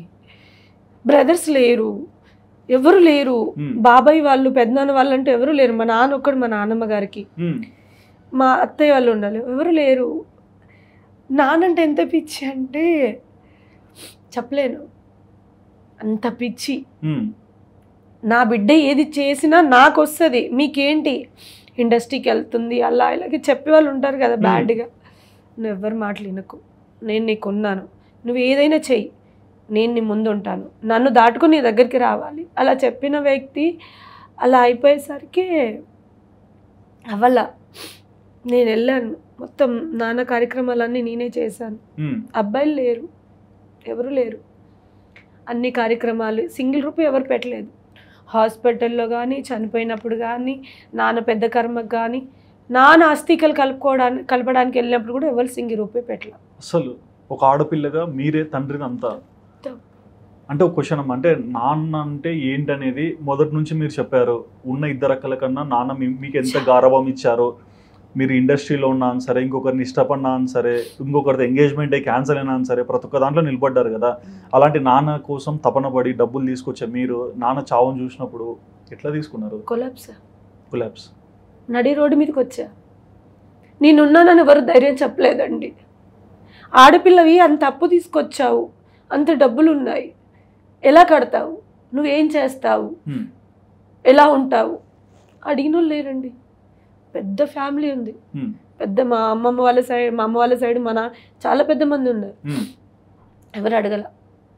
ఎంత అప్పు ఉంది, ఇప్పుడే ఇల్లు కట్టావు, హాస్పిటల్లో ఖర్చు అయింది, పెద్ద కర్మ అంత అయింది. ఒకసారి కూర్చొని అందరు కూర్చొని ఒక్కరు మాట్లాడలేదు. ఒక్కరు కూడా మరి ఆ టైంలో మీ బంధువులు అందరిని చూస్తుంటే కోపం రాలేదా? బంధువులు కోపం ఎందుకు వస్తుందండి? కోపం అంటే ఏంటి, మనుషులు కనీసం మనుషులు కానీ కాదు. మా నాన్నకి ఎప్పుడు, మా నాన్న కూడా కష్టాలలో ఎవరు రాలేదు కదండి. మా నాన్న పడ్డ కష్టాలు పిల్లల కోసం ఈ భూమి మీద ఎవరు పడలేదండి. నా పిల్లల్ని ఒక మంచి స్థాయిలో ఉంచాలి. ఓకే, ఎవరు పల్లా. మరి నాన్న చనిపోయారు, అప్పటికే మీకు పెళ్ళయింది కదా, మరి నాన్నకి తెలుసా? తెలీదు, చెప్పలేదు. పెళ్ళైన విషయం 14లో అది సడన్లీ అరౌండ్ నవంబర్ ఆ టైంలో ఇల్లు కన్స్ట్రక్షన్ కాకముందు జరిగింది. నిజంగా నేను సీరియస్గా తీసుకోవాలి ఆ మ్యారేజ్ని. ఇంట్లో పెళ్లి ఎప్పుడైంది? మళ్ళీ నాన్న చనిపోయారు. నాన్న చనిపోయిన తర్వాత నాన్నది 1 year జరుగుతుంది కదా, అప్పుడు తినొచ్చారు. తినొచ్చినప్పుడు తను మొత్తం చూస్తున్నాడు ఏం జరుగుతుంది. మేము ఏడాది మాసికం అంటాము. వచ్చాడు, ఎవ్వరు 1 రూపాయి తీయట్లేదు పర్సులో నుండి.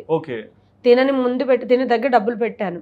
డబ్బులు నువ్వు ఉండవన్నా, నువ్వు లేదు నువ్వు చూసుకొని, నేను అంతా తినకి ఇచ్చేసాను. నువ్వేది మొత్తం చూస్తున్నాడు, ప్రతి రూపాయి నా దగ్గర నుండి వెళ్తుంది. ప్రతిది కూడా నువ్వు అది చేయి ఇది చేయి ఇది చేయి నేను చెప్తున్నాను, వాళ్ళు చేస్తున్నారు కానీ వాళ్ళు సింగిల్ రూపాయి చేయట్లా. ఆ రోజు తను వచ్చి కూడా నిజం చెప్పాలంటే తను స్నానం కూడా చేయాల, కొత్త బట్టలు తెచ్చి తన బట్టలు కూడా వేసుకోవాలా. తను ఆ రోజు చెప్పాలి, మాట్లాడాలి, మేము పెళ్లి చేసుకుందామని మాట్లాడడానికి తను వాళ్ళ ఫ్రెండ్ తీసుకొని వచ్చాడు. మేము పెళ్లి చేసుకుంటాము, తీసుకొని వెళ్ళిపోతాను, ఎప్పుడు డేట్ ఫిక్స్ చేస్తాడు మాట్లాడడానికి వచ్చాడు. యాక్చువల్లీ అదంతా చూసిన తర్వాత తనకు మైండ్ అప్సెట్ అయిపోయింది. తను స్నానం చేయలేదు, భోజనం చేయలేదు, ఏం లేదు. అంతా చూసేసి అయిపోయిన తర్వాత నేను ఏడుస్తూనే ఉన్నాను ఆ రోజు. ఆ ఏడ్చులో ఫంక్షన్లో కూడా కొందరు కొన్ని ఇచ్చేది డబ్బులు ఇచ్చేది కూడా ఇచ్చేస్తున్నాను, మీకు ఇన్ని కాగితాలు తీసుకోవడం ఇగో ఇంత ఇంట్రెస్ట్ లేదు, అందరికి అమౌంట్ ఇస్తున్నారు. అలా చూస్తున్నాడు ఆడు కూర్చొని. తను ఇంకా అర్థం చేసి ఆ రోజు చెప్పింది ఈవినింగ్ ఈ స్లాప్ మీ నన్ను కొట్టాడు. పైన బిల్డింగ్ పైకి వెళ్ళాము, మాట్లాడుతుంది, నన్ను కొట్టాడు. వీళ్ళ కోసం ఇంత చేస్తున్నావు నువ్వు, చుట్టాలు చుట్టాలు చుట్టాలు అంటే ఏ చుట్టాలు నీకు వచ్చారు, ఫస్ట్ మన ఎక్కడ వెళ్ళిపోదాం, నేను రాను. కుటుంబం అంటే ప్రేమ, నాకు ఫ్యామిలీ అంటే ఇష్టం. మా ఫ్యామిలీని ఏమనలా, మీ వచ్చిన చుట్టాలు, అది మా వచ్చిన చుట్టాల్లో కావిడ ఒక మాట అనింది అనమాట. వాడు ఏమన్నా అందంగా ఉన్నాడా, వెంకటేష్. నేను చెప్పాను పెళ్లి మాట్లాడడానికి వచ్చండి, వాడు ఏమన్నా అందంగా ఉన్నాడా, వాడికి ఏమన్నా ఆస్తి ఉందా, వాడు ఏమన్నా చదువుకున్నాడా, వాడికి ఏమన్నా వెల్ సెటిల్డా, వాడు ఏమీ లేదు, అలాంటి వాడిని చేసుకుంటానంటున్నావు, ఆ విషయం మేము మాట్లాడా, ఆ విషయం నువ్వు మాట్లాడక మా ముందు అని వాళ్ళు వెళ్ళిపోయారు. మా చుట్టాలు మాకు చాలా దగ్గర వాళ్ళే. మరి తర్వాత పెళ్లి అయింది. ఇంకా నన్ను కొట్టిన తర్వాత నేను ఏడుస్తున్నాను. మా అందరికి కింద అందరికి ఎరకే మేము పెళ్లి చేసుకుంటాను, మా అక్క మా బావలకి మా అక్కలకి మా అమ్మకి అందరికి తెలుసు, మా రిలేషన్స్ వాళ్ళకి తెలియదు. ఎవ్వరు కూడా మా అమ్మ ఒక్కతే పైకి వచ్చింది, రాగానే అత్తమ్మ నువ్వు కిందికి వెళ్ళి అన్నాడు. ఒకటే మాట, మా అమ్మ వెళ్ళిపోయింది, అంతే, ఎవరు పైకి రావద్దు అన్నాడు. మాట్లాడుకున్నా, సార్ట్ అవుట్ అయిపోయింది. నెక్స్ట్ డే తను ఉండలు వెళ్ళిపోయాడు. వెళ్ళిపోయిన తర్వాత తన బర్త్డే వస్తుంది, నా బర్త్డే మే 11th, నా బర్త్డే జరుపుకోలేదు. తన బర్త్డేకి నేను వెళ్ళాను 16లో. నాన్న 15లో చనిపోయాడు, 16లో కలవలేదు, మాట్లాడలేదు, ఏమీ లేదు అసలు లేదు. అంటే ఫోన్ లో టచ్ లో ఉన్నాను కానీ నేను ఎప్పుడు అక్కడికి వెళ్ళలేదు, ఇంకా ఫేస్ టు ఫేస్ అవ్వలేదు. అంటే నాకున్న ఫైనాన్షియల్ ప్రాబ్లమ్స్ అన్ని, నేను అక్కడికి 2 days వెళ్ళిన 2 days అంటే నాకు అప్పుడు around 8,000 per day payment. 8,000 per day shoot కి, పర్ డే 8,000 to 12,000. మళ్ళీ అసిస్టెంట్ వేరే. అంత అలాంటిది నేను వదులుకొని వెళ్ళలేను అనేసి నేను వెళ్ళా. తను కూడా రాలా, డిస్టర్బ్ చేయొద్దు అని. ఫోన్లోనే తిన్నావా ఉన్నా, ఎర్లీ మార్నింగ్ ఫోన్ 10ంటికి ఫోన్ వస్తుంది, టిఫిన్ చేసావా, 1 o'clock ఫోన్ వస్తుంది, లంచ్ చేసావా, 4 o'clock ఫోన్ చేస్తాడు, టీ తాగావా, మళ్ళీ నైట్ 8 o'clock ఫోన్ చేస్తాడు, ఇంటికి వచ్చావా, అంతే. సో మీ అప్డేట్స్ తీసుకుంటున్నాడు డైలీ, మార్నింగ్ టు నైట్ వరకు నా అప్డేట్స్ అన్ని తనకు వెళ్తాయి. సో అలాంటప్పుడు తను రాలా. అప్పుడు వచ్చాడు తన బర్త్డే 31st. నేను 29కి బయలుదేరాను, 30కి రీచ్ అయ్యాను, ట్రైన్కి వెళ్ళాను. 31st తన బర్త్డే అయింది. హ్యాపీగా చేసుకున్నాం గ్రాండ్. ఇట్లా ఒక బీచ్ అన్నాం, మాకు సముద్రం ఎక్కువ, సముద్రంలో ఒక ఫ్లైఓవర్ మీద కేక్ కట్ చేసాము, హ్యాపీ అయిపోయింది. సరే మనం వెళ్దాం పదా, అక్కడ బడా గణేష్ అని సూరత్ గుజరాత్లో బడా గణేష్ అని చాలా ఫేమస్ టెంపుల్, అక్కడికి వెళ్ళాము. హ్యాపీగా లేదు, జరిగిపోయింది. ఈరోజు మన ఇద్దరం పెళ్లి చేసుకో, వచ్చిన వాళ్ళ ఫ్రెండ్స్ కూడా తెలియదు మేము పెళ్లి చేసుకుంటున్నామని. గుళ్ళో అయితే కంపల్సరీ June 1st. ఇది మ్యారేజ్ డేట్. బిఫోర్ జరిగింది తెలియదు. నేను చూసా పెళ్ళయింది. నేను మొన్న రీసెంట్ గా ఒక వీడియో చూసాను, నా భర్త చనిపోయి 4 నాళ్ళు అవుతుంది కానీ అతను అంటే నాకు ఇష్టము, తన మీద ఉన్న ప్రేమని మీరు ఒక వీడియో రూపంలో ఎక్స్ప్రెస్ చేశారు. వెడ్డింగ్ యానివర్సరీ బిఫోర్ 31st తన బర్త్డే పెట్టాను, హ్యాపీ బర్త్డే. ఇంతవరకు 1 year మిస్ అయింది ఇద్దరం కలిసి చేసుకోవడం. 14లో మిస్ అయింది, 15లో చేసాం, 16లో కూడా చేసాం. సో ఒక 1 year మిస్ అయింది. ఇన్ని ఇయర్స్ మన రిలేషన్, అదే 14-15 years రిలేషన్లో తన బర్త్డే నేను లేకుండా జరగలేదు, నా బర్త్డే తను లేకుండా జరగలేదు. సో తన బర్త్డే వీడియో పెట్టాను 31st. అండ్ నెక్స్ట్ డేనే మా మ్యారేజ్ డే. మ్యారేజ్ డే అంటే మీరు నమ్ముతారు, ఒక పండుగ మాకు, ఒక దీపావళి, దసరా, తన బర్త్డే అండ్ 2 డే 1 డే కూడా డిఫరెంట్ లేదు కదా. 31st birthday, June 1st marriage day, ఒక పండుగ మా ఇద్దరికి. అంత సెలబ్రేషన్ చేసుకునేది అట్లా అట్లా ఉండి తన బర్త్డేకి లేకపోవడం, ఆ రోజు స్ట్రగుల్డ్. మ్యారేజ్ డే అసలు ఆ రోజు నా సిచ్యువేషన్ మీరు చూడాలి, ఎప్పుడు జరగల అలా. ఏమైంది? లేడు, అలా ఎలా వెళ్ళిపోయాడు. ఎవరు? మా హస్బెండ్. తన మ్యారేజ్ డే కదా, మ్యారేజ్ డే రోజు చనిపోయారా? బిఫోరే చనిపోయారు. 2023లో చనిపోయారు, July 23rd. ఎలా చనిపోయారు? Heart attack. Heart attack. మీరున్నారా? నేను యాక్చువల్లీ సాటర్డే ఎర్లీ మార్నింగ్ ఫ్లైట్కి వెళ్ళాను హైదరాబాద్ నుండి. సండే ఆఫ్టర్నూన్ 3 o'clock చనిపోయారు. సండే ఆఫ్టర్నూన్ అంటే పక్కన ఉన్నారు? పక్కనే ఉన్నాను. మన ఇద్దరు కన్వర్జేషన్ ఎలా జరుగుతుంది, ఎంత మాట్లాడుతూనే చెస్ట్లో పెయిన్ వస్తుందమ్మా అన్నాడు. నాకు మా మావయ్య గారికి జరిగింది హార్ట్ అటాక్. మా హస్బెండ్ వాళ్ళ డాడీ కూడా హార్ట్ అటాక్తో చనిపోయారు. 2 times తనకు బైపాస్ సర్జరీ జరిగిన తర్వాత కూడా తను చనిపోయారు. మా నాన్న హార్ట్ అటాక్తో చనిపోయారు. ఈయన చెస్ట్ పెయిన్ అనగా నేను మన ఎమ్మడే నీకు కార్డియాక్ అరెస్ట్ అయ్యేలా ఉంది, మనం వెళ్ళిపోదాం, నీకు చెస్ట్లో పెయిన్ అంటే మనం డాక్టర్ దగ్గరికి వెళ్ళిపోదాం అంటే రాలా. ఏం కాదులే అమ్మా అన్నాడు. అప్పటికి నాకు టెన్షన్ వచ్చేస్తుంది, నాకు బీపీ డౌన్ అయిపోయింది. నువ్వు ఏమైనా తాగుతావని అంటే అన్నాడు. వెళ్ళి మజ్జిగ తీసుకొచ్చి మజ్జిగ తాపించాం. మా అత్తమ్మ వేడి నీళ్ళు ఏడ్ చేసింది, వాంతి చేసుకున్నాడు, వాష్రూమ్ వెళ్ళేసి వచ్చాడు. నాకు చెస్ట్లో పెయిన్ వస్తుంది అమ్మా అని ఇలా పడిపోయాడు. అంతే. అది ప్రెస్ చేసాము, ఏం చేశాను కూడా, అంబులెన్స్ వచ్చేలోపునే జరిగిపోయింది. అంటే కాదుమా, ఒకప్పుడు చూస్తే నాన్న కళ్ళ ముందర చనిపోయారు. మా నాన్న చనిపోయింది కూడా నేను చూడలే. రియలీ హాస్పిటల్లో చనిపోయిన తర్వాత నేను వెళ్ళా, నా కళ్ళ ముందే. మరి ఎలా తీసుకుంటాం? బిఫోర్ కూడా మేము షాపింగ్కి వెళ్ళేసి వచ్చాము. ఎవరికి తెలియని విషయం ఏంటంటే, మా అత్తయ్య వాళ్ళకి కూడా ఈ రోజు వరకు తెలియని విషయం ఏంటంటే, మేము షాపింగ్కి వెళ్ళేసి వచ్చి ఇంట్లోకి వచ్చిన తర్వాత ఈయనకి చెస్ట్ పెయిన్ వచ్చింది. మరి ఈయన చనిపోతున్నప్పుడు ఒకలాంటి భయం ఉంటుంది, చనిపోయాక ఏంటి? నేను అసలు కాన్సెప్ట్, నాకు ఏం జరుగుతుందో ఉన్నాను అంతే. అంబులెన్స్లో ఆయన చనిపోయాడంటే నేను నమ్మలే. పెద్ద హాస్పిటల్ తీసుకెళ్ళండి, ఎంత డబ్బైనా నేను పెడతాను అని. ఆయన చనిపోయాడు, లేదు అని గవర్నమెంట్ హాస్పిటల్ తీసుకెళ్లారు. అక్కడ కూడా మీరు నమ్ముతారు, లిటరల్ ప్రతి డాక్టర్, నర్స్, ప్రతి ఒక్కరి కాళ్ళ మీద పడ్డాను. ఎంత డబ్బైనా తెచ్చి పెడతాను నేను, ఎన్ని లక్షలకి ఇంజెక్షన్ అయినా ఉంటే వెయ్యండి అని అంటే, ఆయన చనిపోయి 45 minutes to 1 hour అవుతుంది. సో ఇప్పుడు ఏం ఛాన్స్ లేదు, మీరు తీసుకెళ్ళండి, లేదా పోస్ట్ మార్టం పంపించండి. లేదు, తను బ్రతికుతాడు, ఎలా చనిపోతాడు, నన్ను వదిలి ఎలా చనిపోతాడు. తను అన్నాడు, నా చనిపోయే వరకు నన్ను వదలను అన్నాడు, నేను చనిపోయే వరకు వదలను. హౌ అలా జరగని పరిస్థితి. అది ఎవరు లేరు అమ్మటి. అమ్మ లేదు, నాన్న లేడు, నాకు సపోర్ట్గా ఉండే వాళ్ళు ఎవరు లేరు. నా బిడ్డను కూడా నేను చూసుకోలేదండి. చూసుకోలేదా? నా బిడ్డ కూడా నా దగ్గర లేదు. అలా ఫ్రెండ్సే చూసుకోవడం. నా బిడ్డ నా చేతిలో లేదు. నా బిడ్డ ఎక్కడ వెళ్ళిందని ఆలోచన కూడా నాకు లేదు. ఫుల్ వర్షం, అక్కడ కదలట్లేదు స్ట్రెచర్ దగ్గర నుండి. లాక్క రావడం, నేను వెళ్ళడం. పోస్ట్ మార్టం వద్దు అని అన్నాక కూడా ఏదైనా హార్ట్ అటాక్ లేదైనా జరిగిందన్న దాంతో నేను అసలు సైన్ పెట్టలేదు. అసలు వద్దు, చనిపోయినా యాక్సెప్ట్ చేయలేకపోతున్నారు. వద్దు, వాడిని అలా ముక్కలుగా కోస్తే నేను తట్టుకోలేను, వద్దు అని అంటే, మా పెద్ద ఆడబడుచు అనింది కదా, వాడు మెడికల్ ఫీల్డ్లో ఉన్నాడు, ఏదైనా ఇన్సూరెన్స్ ఉండొచ్చు అని నన్ను కన్విన్స్ చేశారు. చేసిన తర్వాత నేను అక్కడ అరౌండ్ 10 o'clock వరకు ఉన్నాను. ఇక ఇప్పుడు ఏం చెయ్యరు, మార్నింగ్ 6 అవుతుందని నన్ను ఎలా అంటే ఇలా ఇటు సైడ్ ఇద్దరు, ఇటు నన్ను నలుగురు పట్టుకొని ఫోర్స్ఫుల్గా తీసుకొని వచ్చారు ఇంటికి.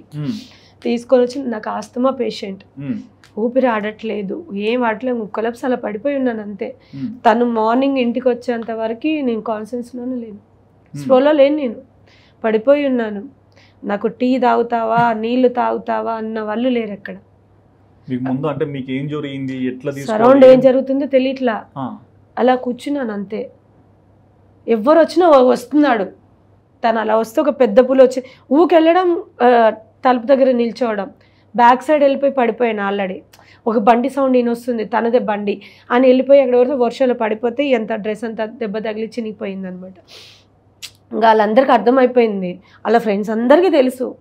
నేను సూరత్లో ఉన్నానంటే ఒక్క పర్సన్ ధైర్యం చేయపోయేది వాడితో ఫోన్ చేసి మాట్లాడడానికి. అమ్మో జ్యోతి ఉంటుంది, తిడుతుంది. ఇంట్లో ఉన్నప్పుడు ఎవరితో ఫోన్ అంత వాళ్ళకి ఫ్రెండ్స్కి భయం ఉండే, ఒక రెస్పెక్ట్ ఉండే. ఎవ్వరు కూడా నన్ను తప్పుగా అక్క బాబీ, అక్క బాబీ 2 words ఎవ్వరి నోట్లో నుండి అయినా తప్ప ఇంకా వేరే వర్డ్స్ వచ్చేది కాదు. అండ్ మీరు అన్నారు అంటే ఇదంతా జరిగింది, కానీ అప్పటికే మీరు ఒక పాపకు జన్మనిచ్చారు. 5 ఏళ్ల వయసు కూడా ఉన్నట్లుంది. నేను 5 years ఏనా? 5 years ఏజ్ ఉంది. మరి పాప జీవితం ఏంటి? పాప జీవితం అంటున్నారు. మీకు ఒకటి ఇన్సిడెంట్స్ చెప్పిన, నాది నా పాపది. చెప్పండి. మా నాన్నకి తలగొరి పెట్టింది నేనే. అంత చిన్న పాప, నా పాప కూడా చేసింది వాళ్ళ నాన్నకి. సేమ్ బ్రదర్స్ లేరు మా హస్బెండ్కి, ఫాదర్ లేడు, అబ్బాయిలు లేరు, పాప ఒక్కటి. మా పాపలా కుండ పెట్టుకున్నప్పుడు నేను అనుకున్నాను, నేను నా తండ్రికి చేశాను, ఈరోజు తన తండ్రికి అది చేస్తుంది. ఈ వయసు చిన్న పాప, 5 years. అందరూ అన్నారు ఏంటి అలా చేపిస్తున్నావని, ఎవరా ఎందుకు చిన్నపిల్లలు. కానీ నేను ఒకటే చెప్పా, సారీ, బయట వాళ్ళు ఎవరు చేయడానికి లేదు, వద్దు. తనకి పుట్టిన బిడ్డ ఉంది, వాడు రక్తం పంచుకొని పుట్టిన బిడ్డ ఉంది, దాని చేతిలో మీద చేపిస్తా అన్న తర్వాత చిన్నపిల్ల కదా, మా హస్బెండ్ వాళ్ళ బాబాయ్ వచ్చారనమాట. తను కొంచెం పట్టుకుంటాను పాపని ఎత్తుకొని, అప్పుడు జరిగింది. వాళ్ళ బాబాయ్ కూడా వణుకుతున్నాడు, భయం హగ్గి పెట్టడానికి. మీరు నమ్ముతారో, నా పాప చేతులతో నేను పెట్టించాను భర్తకి.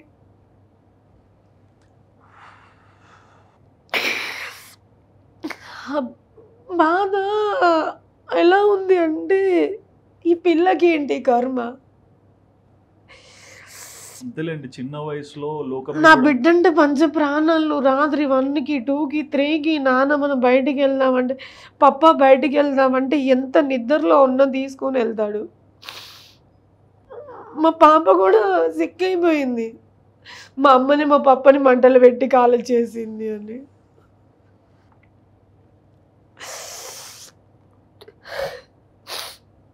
నా బిడ్డ చాలా సిక్ అయిపోయింది. ప్రతి ఒక్కరికి చెప్పాడు, మీ పప్పు ఏడండి, మా అమ్మ మంటలు పెట్టి కాల్ చేసింది. ఏం జరుగుతుందో తెలీదు. 30గా నేను ఉండలేకపోయాను, నేను సూసైడ్ చేసుకున్నాను. ఇక్కడ ఉంటుంది మార్క్స్, నేను ఉరేసేసుకున్నాను. జస్ట్ 2 minutes అయితే నేను చనిపోయేదాన్ని. అందరూ హాల్లో పడుకున్నారు, వెనకలో. నాకు అప్పటికి 1 time వాష్రూమ్లో ఉన్నప్పుడు జ్యోతి టవల్ తీసుకురా అనేవాడు. నేను టవల్ తీసుకొని వెళ్ళిన, లేడు వాష్రూమ్లో. ఒక్కొక్కసారి పాప పడుకుంటుంది ఫ్రంట్కి డోర్లో, బ్యాక్ సైడ్ డోర్లో ఉండి వచ్చి డోర్ కొడతాడు. అలా ఒకసారి బ్యాక్ సైడ్ డోర్ తీశాను, అవ్వలే, కూర్చున్నాను. అప్పటికి మా అత్తమ్మ గారు అడిగారు, ఏమైందంటే, అత్తమ్మ నాకు జీజు అని పిలుస్తాను, నాకు జీజు పిలిచినట్టు అనిపిస్తుంది అత్తమ్మ అంటే, ఏం కాదు లేదే, అయిపోయింది పడుకో అనేది. నాకు నిద్ర అట్లా అరౌండ్ 2:33 అయిపోయింది, నేను పడుకోవాలా. నాకు మళ్ళీ పిలిచినట్టు అయిపోయింది. 2 times వెళ్ళేసి వచ్చావాలా. నాతో ఏదో చెప్పాలి, నాకేదో మాట్లాడాలనుకుంటున్నాడంటే, నేను ఇక్కడ ఉంటే జరగదు, నేను కూడా తన దగ్గరికి వెళ్తాను. ఉరేసుకున్నాను నేను ఇక్కడ. మొత్తం ఇవన్నీ మార్క్స్ ఉంటాయి. ఆలోచించలా నేను. లిటరీ నాకు పాప ఉందని, నా పాప హాస్పిటలైజ్ అయ్యేదాకా నేను ఆలోచించాల. ఉరేసేసుకున్నాను, పడిపోయింది, ఊరి పడిపోయింది మొత్తం. మా అత్తమ్మ గారే చూశారు. అంటే నేను కొట్టుకుంటున్నప్పుడు కింద చైర్ ఉంటుంది కదా, చైర్ సౌండ్ వచ్చింది ఆవిడకి. ఆవిడ కొంచెం ఎమ్మటే చిన్న సౌండ్ అయినా లేస్తారు. ఆవిడ చేసి, అమ్మో నా బిడ్డ ఉరేసుకుంది, నా బిడ్డ ఉరేసుకుందని ఆవిడ వచ్చి కాలు పట్టుకోవడం. మా అమ్మగారు, మా అమ్మ, మా అత్తమ్మ సైడ్ వాళ్ళు వచ్చారు, వాళ్ళందరూ ఉన్నారు. తాడు కోసేసి అంబులెన్స్లు పెట్టేస్తే నాకు పల్స్ కూడా చాలా డౌన్ అయిపోయింది, బీపీ అంతా మొత్తం కొలాప్స్ అయిపోయినా. నేను కాన్షియస్లో లేని తెలీదు. హాస్పిటలైజ్ అయిపోయిన తర్వాత వాళ్ళ ఫ్రెండ్సే వచ్చారు అప్పుడు కూడా. మా అమ్మ కాల్ చేసి, అక్క ఉరేసుకుంది, హాస్పిటల్ తీసుకెళ్తున్నాం అనగానే వచ్చేసారు అందరూ హాస్పిటల్కి. అక్కడ కూడా చెప్పారు, ఈమెకి ఊరి చాలా పడిపోయింది మొత్తం, ఇక్కడ థ్రోట్. ఎందుకు ఇప్పటికీ నాకు ఎక్కువ ఏడ్చినా, ఎక్కువ మాట్లాడినా, ఎక్కువ అరిసినా థ్రోట్ అనేది పెయిన్ వస్తుంది నాకు.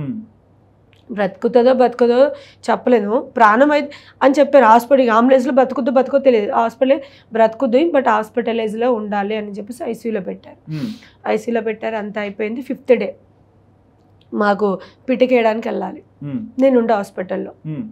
సో నేను వెళ్ళాను, నేను ఎక్కడ సైన్ పెట్టమంటే అక్కడ పెడతాను అని వాళ్ళు పోలీస్ కంప్లైంట్ ఇష్యూ అవుతుంది కదా, కేసు అయింది. సో అక్కడికి వెళ్ళి అంత సైన్లు అవి పెట్టేసి 5th డే వచ్చేసి 5th డే మార్నింగ్ వచ్చి మళ్ళీ పిటకేసి ఇంట్లోనే ఉన్నాను. అప్పుడు ఇంత పట్టి ఇచ్చేసి అసలు నాకు ఇలా ఇలా ఇలా వాళ్ళని చూస్తే కూడా నేను మొత్తం ఇట్లా తిరగాలి అవ్వాలి, మొత్తం ఇవంతా పెయిన్. పెద్దకరం అయిపోయింది, ఇక్కడికి వచ్చేసాము. మళ్ళీ వెళ్ళలేదండి, ఇంకా 1 year వరకు వెళ్ళా. మరి అంటే తర్వాత పాపతో మీ జీవితం పాపతో ఇక్కడికి వచ్చాము, 1 month ఇక్కడ చేసాము. నా బిడ్డ ఫుల్ వాళ్ళ నాన్న మొత్తం కళ్ళ ముందు జరిగింది కదా, పాప మొత్తం హాస్పిటలైజ్ అయిపోయింది. అపోలోలో 1.5 lakh అయింది, 1,50,000 రూపాయలు అక్షరాల అపోలో హాస్పిటల్లో. 20 days నా బిడ్డ హాస్పిటల్లో ఉంది, ట్రీట్మెంట్ 7 days చెప్పారు. అమ్మాయి బ్రతుకుతుందన్న గ్యారంటీ మేము ఇవ్వలేము, మీకు ఓకే అయితే జాయిన్ చేయండి లేదంటే లేదు. ఐసీయూలో 1 week ఉంది, మామూలుగా జనరల్ వార్డులో 3 days ఉంది. మళ్ళీ ఎక్కువ అయిపోయింది, మళ్ళీ సీరియస్ అయిపోయింది. పాపకి ఇక్కడ పెట్టారండి తొడలకి క్యానల్స్, ఇవన్నీ స్పెల్లింగ్లు, కాళ్ళు చేతులు నరకం చూసిందండి నా పాప. ఆ తర్వాత పాపని లాస్ట్ ఇయర్ స్కూల్ పంపించలేంగా, లాస్ట్ ఇయర్ మొత్తం పాపతోటే ఉన్నా నేను. లాస్ట్ ఇయర్ మొత్తం మీద వద్దు స్కూల్కి వెళ్తే అమ్మ పప్ప నన్ను, మా హస్బెండే అక్కడ యాక్చువల్లీ 12 o'clock స్కూల్ స్టార్ట్ అవుతాయి అనమాట. ఆఫ్టర్నూన్, మార్నింగ్ ఉండవు మనలాగా. 12 o'clock తను మొత్తం వెళ్ళి ఆర్డర్లు అన్నీ తీసుకొని ఫోన్ చేస్తుంది మళ్ళీ, పప్ప నేను రెడీ అయినట్టు ఆయన వచ్చి బండి మీద తీసుకొని వెళ్ళి స్కూల్లో డ్రాప్ చేసి ఏం కావాలో అవి కొనిచ్చి వచ్చేవాడు. అట్లా నన్ను పప్ప తీసుకెళ్ళేటోడు, నువ్వు తీసుకెళ్తున్నావు, నాకు పప్ప అది కొనిచ్చేవాడు, నువ్వు కొనియట్లేదు. ఆ టెన్షన్లో పాప మొత్తం అదైపోయి హాస్పిటలైజ్ అయిపోయింది. పాప హాస్పిటలైజ్ అయిపోయినప్పుడు అప్పుడు నాకు గుర్తుకొచ్చింది, ఓ నాకు పాప ఉంది. మీ మదర్ లో చూపించాలి కదా, అమ్మాయి కూడా మీ నాన్నగారు నా మెంటల్ గా నేను లేను, జస్ట్ ఉన్నాను. ఒక శరీరం ఉంది, నా మైండ్ లేదు, నా మనసు లేదు, నేను లేను. అప్పుడు నాకు గుర్తుకొచ్చింది నా పాప ఉంది అని. ఉంది, బ్రతకాలి, కానీ ఎలా బ్రతకాలో తెలియదు, ధైర్యం లేదు. నాకేమైనా జరిగితే వస్తాడు చేస్తాడు, నాకేంటని దేనికైనా అట్లా రాకెట్లో దూసుకెళ్ళేదాన్ని.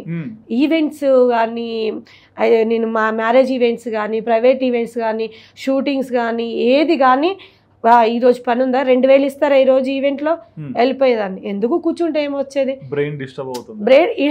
మా హస్బెండ్ చనిపోక ముందుకు ప్రతి దానికి వెళ్ళేదాన్ని. అరే మా హస్బెండ్ జూన్లో చనిపోతే డిసెంబర్ వరకు I'm not any work.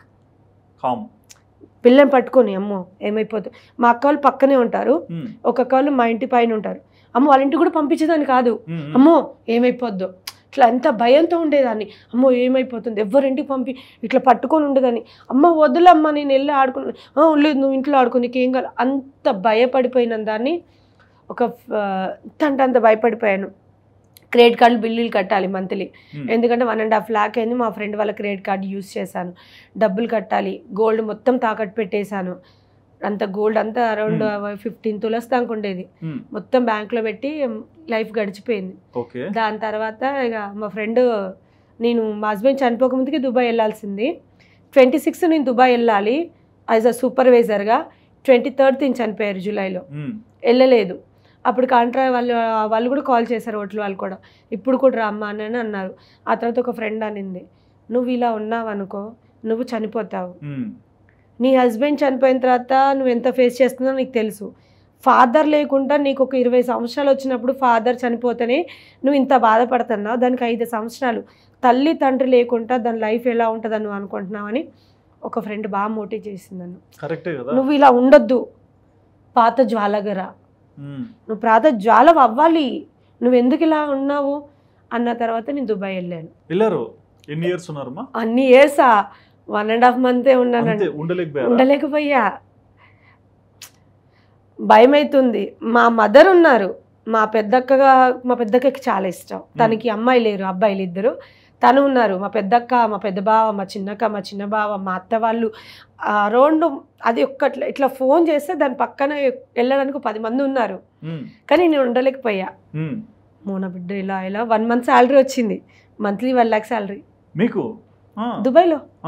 Exactly monthly 1 lakh salary. నాకు హిందీ వచ్చు, ఇంగ్లీష్ వచ్చు, గుజరాతీ వచ్చు, తెలుగు వచ్చు, అన్నీ నేను మాట్లాడగలుగుతాను, నేను మేనేజ్ చేయగలుగుతాను. ఒక 10 మంది అమ్మాయిలు నేను మేనేజ్ చేశాను దుబాయ్లో, అర్థం చేసుకోండి. 10 మంది అమ్మాయిల్ని నేను ఒంటరిగా మేనేజ్ చేశాను. మరి తిరిగి ఎందుకు వచ్చారు? పాప కోసమే. ఓకే. నేను మొన్న వీడియో చూసాను, అంటే భర్త చనిపోయాక సంవత్సరికమైనప్పుడు మీరు చేశారు కదా, దాని కింద కొంచెం నెగిటివ్ కమెంట్స్ పెట్టారు. అంటే ఒక అమ్మాయి గతం ఏంటనేది చాలా మందికి తెలియదు. ఒక అమ్మాయిని కదా, ఒక మనిషికి ఎవరిదైనా సరే, సో ఇట్లా ఇష్టం వచ్చినట్టు ఏది షో కోసమా, ఫాలోవర్స్ కోసమా, లేకుంటే నువ్వేంటి ఇట్లాంటి మాటలు ఏమని పెట్టారు తెలుసా? బ్రతికున్నప్పుడు సంతోషంగా చూసుకొని ఉంటే చనిపోయేవాడా? మీకు తెలుసా? 20-25 లక్షలు పెట్టాను నా భర్తకి. నా ఫ్యామిలీ మొత్తం తెలుసు, నా అత్త వాళ్ళందరికీ తెలుసు, నా రిలేషన్స్కి అందరికీ తెలుసు. నేను సంపాదించిన ప్రతి రూపాయి నా మొగుడికి ఇచ్చాను. నేను నా మొగుడు సంతోషంగా ఉండడానికి ఏదైనా చేశాను నేను. మీకు తెలుసా? తెలీదు. గోడ మీద ఫోటో పెట్టి వీడియోలు పెడుతున్నారు, మీరు అసలు మనిషా అని పెట్టారు. మీకేం తెలుసు మా జీవితాల గురించి? ఒక అమ్మాయి చిన్నది ఏ తప్పు జరిగిన ఇంత తీసుకెళ్తారే, అదే అబ్బాయిలు చేస్తే మీరు ఎందుకు చేయరు? నా ఇష్టం, నా మొగుడు నాకు సొంతం, మీరెవరు అడగడానికి? బ్రతికున్నప్పుడు బాగా చూసుకోలేదని మీరు తెలుసా? మీకు ఎవరన్నా వచ్చి చెప్పారా? వాళ్ళ అమ్మ వచ్చి చెప్పిందా? వాళ్ళ అక్క చెల్లెలు వచ్చి చెప్పారా? వాళ్ళ ఫ్రెండ్స్ వచ్చి చెప్పారా? నా మొగుడికి చిన్న కష్టం అంటే నేను ముందుండేదాన్ని. వాళ్ళ ఇంట్లో వాళ్ళే అన్నారు తెలుసా, అది ఉన్నంతసేపు వాడికి ఏం కాదు అని. నా మొగుడికి ఎన్ని ప్రాబ్లమ్స్ ఉండేదో తెలుసా? ఎంత ఫైనాన్షియల్ ప్రాబ్లం ఉండేది తెలుసా? నేను కష్టపడి కొంచెం నేను సెటిల్ అయిన తర్వాత నా ప్రతి రూపాయి నా మొగుడికే పెట్టా. నా మొగుడికి ఒకసారి యాక్సిడెంట్ అయింది, ఒకసారి వేరే యాక్సిడెంట్ అయింది, ఒకసారి వేరే ఇష్యూలు అయినాయి. దాదాపు నేను నా మొగుడికి 20-25 లక్షలు పెట్టా. రమ్మనండి, కాదన్న వాళ్ళని ఐ ఛాలెంజ్. అలా ఫ్యామిలీ అయినా, అలా ఫ్రెండ్స్ అయినా ఒక్కరు అన్నారు. అట్లాంటి కమెంట్స్ మీ వరకు అదే కదా, నాకన్నా ఎక్కువ నా బిడ్డ ఇన్స్టా యూజ్ చేస్తుంది. నాకు కూడా కొన్ని ఫోన్లో యూజింగ్ రాదు, నా బిడ్డ అన్నీ యూజ్ చేస్తుంది. అది 6 months, నాట్ 6 years, 6 months పాప ఉన్నప్పుడు దానికి ఫోన్ ఇచ్చాడు వాళ్ళ డాడీ. నా మొగుడి గురించి మీకు ఏం తెలుసు అని కామెంట్లు పెడుతున్నారు. నన్ను ఫాలో చేయండి, నన్ను లైక్ చేయండి, నన్ను షేర్ చేయండి, నాకు అది చేయండి, నాకు ఈ డబ్బు ఫైనాన్షియల్గా హెల్ప్ చేయండి అని నేను ఎవరిని అడగలేదే. నా ఇష్టం కొత్తం నేను తనని మర్చిపోలేకపోతున్నా. నా మెమొరీస్ కోసం, ఆ డేస్ మేము ఎంత బాగుండే వాళ్ళం, ఎలా బాగున్నాం, ఎంత సంతోషం, ఆ డేస్ పెడుతున్నా నేను. మీకు అందులో కూడా మీకు తప్పు అనిపిస్తుందా? ఎవరన్నా అడిగారా మళ్ళీ పెళ్లి చేసుకోమని? చాలా మంది. మరి ఏం అయ్యో మా ఆయన చనిపోయిన 1 monthకే అన్నారంట, ఇంకో పెళ్లి చేసుకుంటుంది, వయసులో ఉంది, దానికేంటి వాడిని పట్టుకొని ఉంటుందా అని. తను చనిపోయినంత మాత్రం ఇంకో మ్యారేజ్ చేసుకుంటారా? అంటే ఈ సొసైటీ అలా ఉంటున్నారు కదా. చేసుకోవచ్చు, చేసుకునే వాళ్ళు తప్పు అనను నేను, చేసుకోవచ్చు, అది వాళ్ళ ఇష్టం ఉంటుంది. ఓకేనా? మళ్ళీ దాని తర్వాత మా వాళ్ళు కొంచెం దుబాయ్ నుండి వెళ్ళేసి వచ్చి కొంచెం నేను సెటిల్ అయిన తర్వాత నువ్వు ఇలా అంటే ఇబ్బంది పడతావు, పాప ఉంది, పెళ్లి చేసుకో, లైఫ్ మూవ్ అవ్వు, నీ ఏజ్ ఇంకా 30 కూడా 28-29 ఏజ్, ఇప్పుడు ఎందుకు ఇలా ఉంటావు, సింగిల్గా లైఫ్ లీడ్ చేస్తావు. దండం. తండ్రితో కష్టాలు పడ్డా, తండ్రితో లైఫ్లో చేసా, వాడు నడి రోడ్డు మీద వదిలేశాడు, కన్న తండ్రి వదిలేశాడు. ఒకరిని నమ్మి ఎదిరించి పెళ్లి చేసుకొని వాడితో ఉంటే వాడు నన్ను నడి రోడ్డు మీద వదిలేశాడు. వీళ్ళిద్దరూ నన్ను మోసం చేసి వెళ్ళిపోయారు. మూడోవాడిని చేసుకుంటే, మూడోవాడు వచ్చాడు అనుకో లైఫ్లో, ఇప్పుడు రెండో పెళ్లి చేసుకుంటే వాడు లైఫ్ లాంగ్ ఉంటాడని నమ్మకం. అది ఒకటి. సెకండ్, నా కూతురికి తండ్రి లేడు, నేను సెకండ్ మ్యారేజ్ చేసుకుంటాను, నా కూతుర్ని బాగా చూసుకుంటాడని నమ్మకం ఏంటి? తెలీదు. ఇవాళ రేపు చూస్తున్నాం కదండి, స్టెప్ ఫాదర్సే గర్ల్స్ని ఎలా హరాస్ చేస్తున్నారు. వాడు స్టెప్ ఫాదర్ అవుతాడు వచ్చిన, కన్న తండ్రి కాలేరు. తల్లి దూరం అయ్యి తండ్రి లేక దూరం అవుతాడు, తల్లి ఉండి దూరం అయ్యి నా బిడ్డని నేను ఉంటాను, తను చేయలేను. I'm not leave my daughter. చాలు, నాకు నా బిడ్డను చూసుకుంటూ లైఫ్ ఇలాగా తనకు మంచిగా, నేను ఆస్తిపాస్తులు ఏమి, తను మంచిగా చూసుకుంటూ, తను మంచిగా ఎడ్యుకేషన్ ఇస్తూ, తను బాగా చదువుకొని, తను ఏం కావాలనుకుంటుంది, తను ఎలా ఉండాలనుకుంటుంది, తనకు నచ్చినట్టు నేను చేయనిస్తా.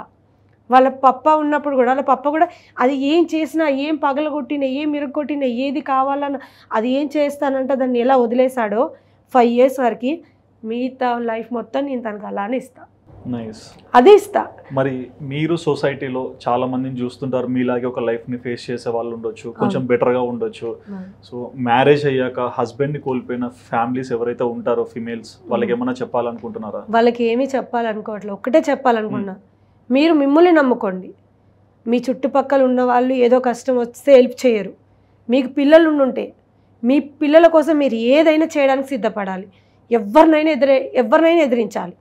ఓకే, ఒకళ్ళ మీద డిపెండ్ అవ్వకండి. మీరు మ్యారేజ్ చేసుకోవాలనుకుంటున్నారా, చేసుకోండి, నేను దాన్ని తప్పు అనను. వచ్చే పర్సన్ మీ పిల్లల్ని బాగా చూసుకుంటాడన్న నమ్మకం ఉన్నప్పుడు, ఇది కరెక్టో కాదో చెప్పొద్దు, ఆ పిల్లల పేరు మీద ఏదైనా ప్రాపర్టీ రాసిస్తే చేసుకోండి. ఓకే. ఎందుకంటే పెళ్లి చేసుకున్నప్పుడు ఉన్న వ్యక్తి పెళ్లి తర్వాత ఉండడు. తన సిచ్యువేషన్స్ మారొచ్చు, మన సిచ్యువేషన్స్ మారొచ్చు. నేను ఒక అమ్మాయిని చూస్తున్నాను ఇప్పుడు. అమ్మాయి మ్యారేజ్ చేసుకుంది, ఒక బాబు పుట్టిన తర్వాత చనిపోయాడు. చనిపోయిన తర్వాత తను సెకండ్ మ్యారేజ్ చేసుకుంది. తను కొంచెం గ్రో అప్ అయిపోయింది. పాప ఇప్పుడు ఐ థింక్ 10th క్లాస్ ఏమో వచ్చింది. అమ్మాయికి ఇప్పుడు ఏం చూసుకోవట్లే, అతను వదిలేశారు. మొన్న ఇష్యూ కూడా జరిగింది, మీడియాలో కూడా వచ్చింది. తను నా ఫ్రెండ్ అనమాట. తను నా ఫ్రెండే, నా కాంటాక్ట్లో ఉంటారు ఇప్పుడు. తను కూడా ఇలా చెప్పింది, అన్నాను నువ్వు పిచ్చి పని చేసావు, నువ్వు పెళ్లి చేసుకున్నావు, హ్యాపీగా ఉండండి. అసలు ఒక మగాడు భార్య చనిపోయిన నెల తిరిగే ముందుకి ఇంకో పెళ్లి చేసుకున్నప్పుడు ఈ సమాజంలో తప్పు లేనప్పుడు, భర్త చనిపోయినాక భార్య పెళ్లి చేసుకుంటే తప్పు కాదు. అది తప్పు అవుతుంది, ఇది తప్పు అవుతుంది. సో నువ్వు పెళ్లి చేసుకున్నప్పుడు నీకు పిల్లలు ఉంటే నీ పేరు మీద కాదు, నీ పిల్లల పేరు మీద ఆస్తి రాయించుకున్నాక పెళ్లి చేసుకో. ఇది కూడా అటు ఇటుగా అవ్వదు. మామూలుగా ఇంట్లో కుంకుమ ఉంటుంది కదా, కుంకుమ పెట్టుకుని పోతే భర్తలేంది కుంకుమ పెట్టుకొని వెళ్తుంది. గాజులు వేసుకుంటే భర్తలేంది గాజులు వేసుకుంటుంది. ఏ దేవుడు చెప్పాడండి?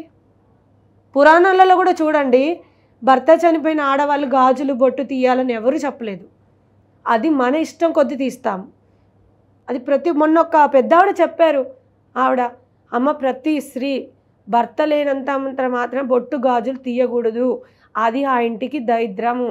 లక్ష్మీదేవి దేవుళ్ళు మన ఇంట్లో కొలువు ఉండాలంటే ఆడపిల్ల ఎప్పుడూ నిండుగా ఉండాలి, బొట్టు పెట్టుకోవాలి, గాజులు వేసుకోవాలి. అది చిన్న వయసులో ఉన్న పిల్లలు మరీగా భర్త చనిపోయారని గాజులు తీసేసి బొట్టు లేకుండా అలా ఉండడం ఇంటికి దరిద్రము అని చెప్పారు. నేను మొన్న ఒక వీడియో పెట్టానండి, మా కజన్ది మ్యారేజ్ అయితే నేను రెడీ పట్టు చీర అది ఇది కట్టుకొని రెడీ అయ్యి మొగడు సచ్చాక కూడా సోకులు అవసరమా? నేను ఎక్కడికి వెళ్తున్నా, నేను ఫంక్షన్ పెళ్ళికి వెళ్తున్నా, సొంతం మా వదిన కూతురు మ్యారేజ్, నేను రెడీ అవ్వాలా? రకరకాలుగా అంటే మిమ్మల్ని ఏ విధంగా ఏమనొచ్చు అంటే మంచి ఉంటుంది చెడు ఉంటుంది, కానీ 2 రకాలుగా మానసిక ఒత్తిడి జరిగింది. వింటాలండి. సో మొత్తంగా మీ జీవితంలో తండ్రి లేడు, ప్రేమించిన అబ్బాయి లేడు, ఎవరినో పెళ్లి చేసుకోబోయి మళ్ళీ ప్రేమించిన అతన్ని పెళ్లి చేసుకున్నారు. కానీ ఈ సొసైటీలో జరిగే ఇబ్బందులన్నీ ఫేస్ చేస్తూ ఇంకొక స్ట్రాంగ్ మదర్ లాగా నిలబడ్డారు కదా, అది నాకు చాలా బాగా నచ్చింది. అండ్ మరీ ముఖ్యంగా ఫీమేల్స్ అని కాదు, మేల్స్ అని కాదు, ప్రతి ఒక్కరు కూడా ఒక లైఫ్ ప్రిన్సిపల్స్ అని ఉంటాయి, ఎలా బ్రతకాలి, ఎలా వెళ్ళాలి, ఎవరిని ఎలా రెస్పెక్ట్ చేయాలనేది. సో అట్లాంటివి కొన్నిసార్లు అటు ఇటుగా అవుతున్నాయి. దానివల్ల ఎలాంటి ఇబ్బందులు మీరు ఫేస్ చేస్తున్నారో వాళ్ళకి ఈరోజు అర్థమై ఉంటుంది. అంటే ఇక్కడికి రాకుండా మీలాంటి పెయిన్ అనుభవించే వాళ్ళు చాలా మంది ఉంటారు. బట్ వాళ్ళ తరపున మీరు మాట్లాడినందుకు కూడా వీఆర్ సో హ్యాపీ. సో చూసారు కదండి ఈ ఇంటర్వ్యూ. ఒక మహిళ తన భర్తను కోల్పోయాక ఎలాంటి ఇబ్బందులు పడుతున్నారు, ఎలాంటి విమర్శలు ఎదుర్కొంటున్నారు, బట్ ఎన్ని ఎదుర్కొన్నా సరే ఎంత స్ట్రాంగ్గా నిలబడ్డారో ప్రతి ఒక్కటి కూడా నీట్గా ఎక్స్ప్లెయిన్ చేస్తున్నారు కదా. మరి ఇలాంటి వాళ్ళని నోటికొచ్చిన మాటలు అనకుండా వాళ్ళ కథ ఏంటి, వాళ్ళ జీవితం ఏంటి, ఏం తెలియకుండా ఏదంటే అది అనకండి. ప్రతి ఒక్క దానికి కూడా ఒక అర్థం ఉంటుంది, అది లేని ఎవరు ఏం చేయరు. సో ఈ ఇంటర్వ్యూ చూసాక, ఈ మహిళ చెప్పిన మాటలు విన్నాక మీకేమనిపించిందో మీ ఒపీనియన్ తప్పకుండా కమెంట్ సెక్షన్లో మెన్షన్ చేయండి. And please do subscribe our channel Aadhan for more updates.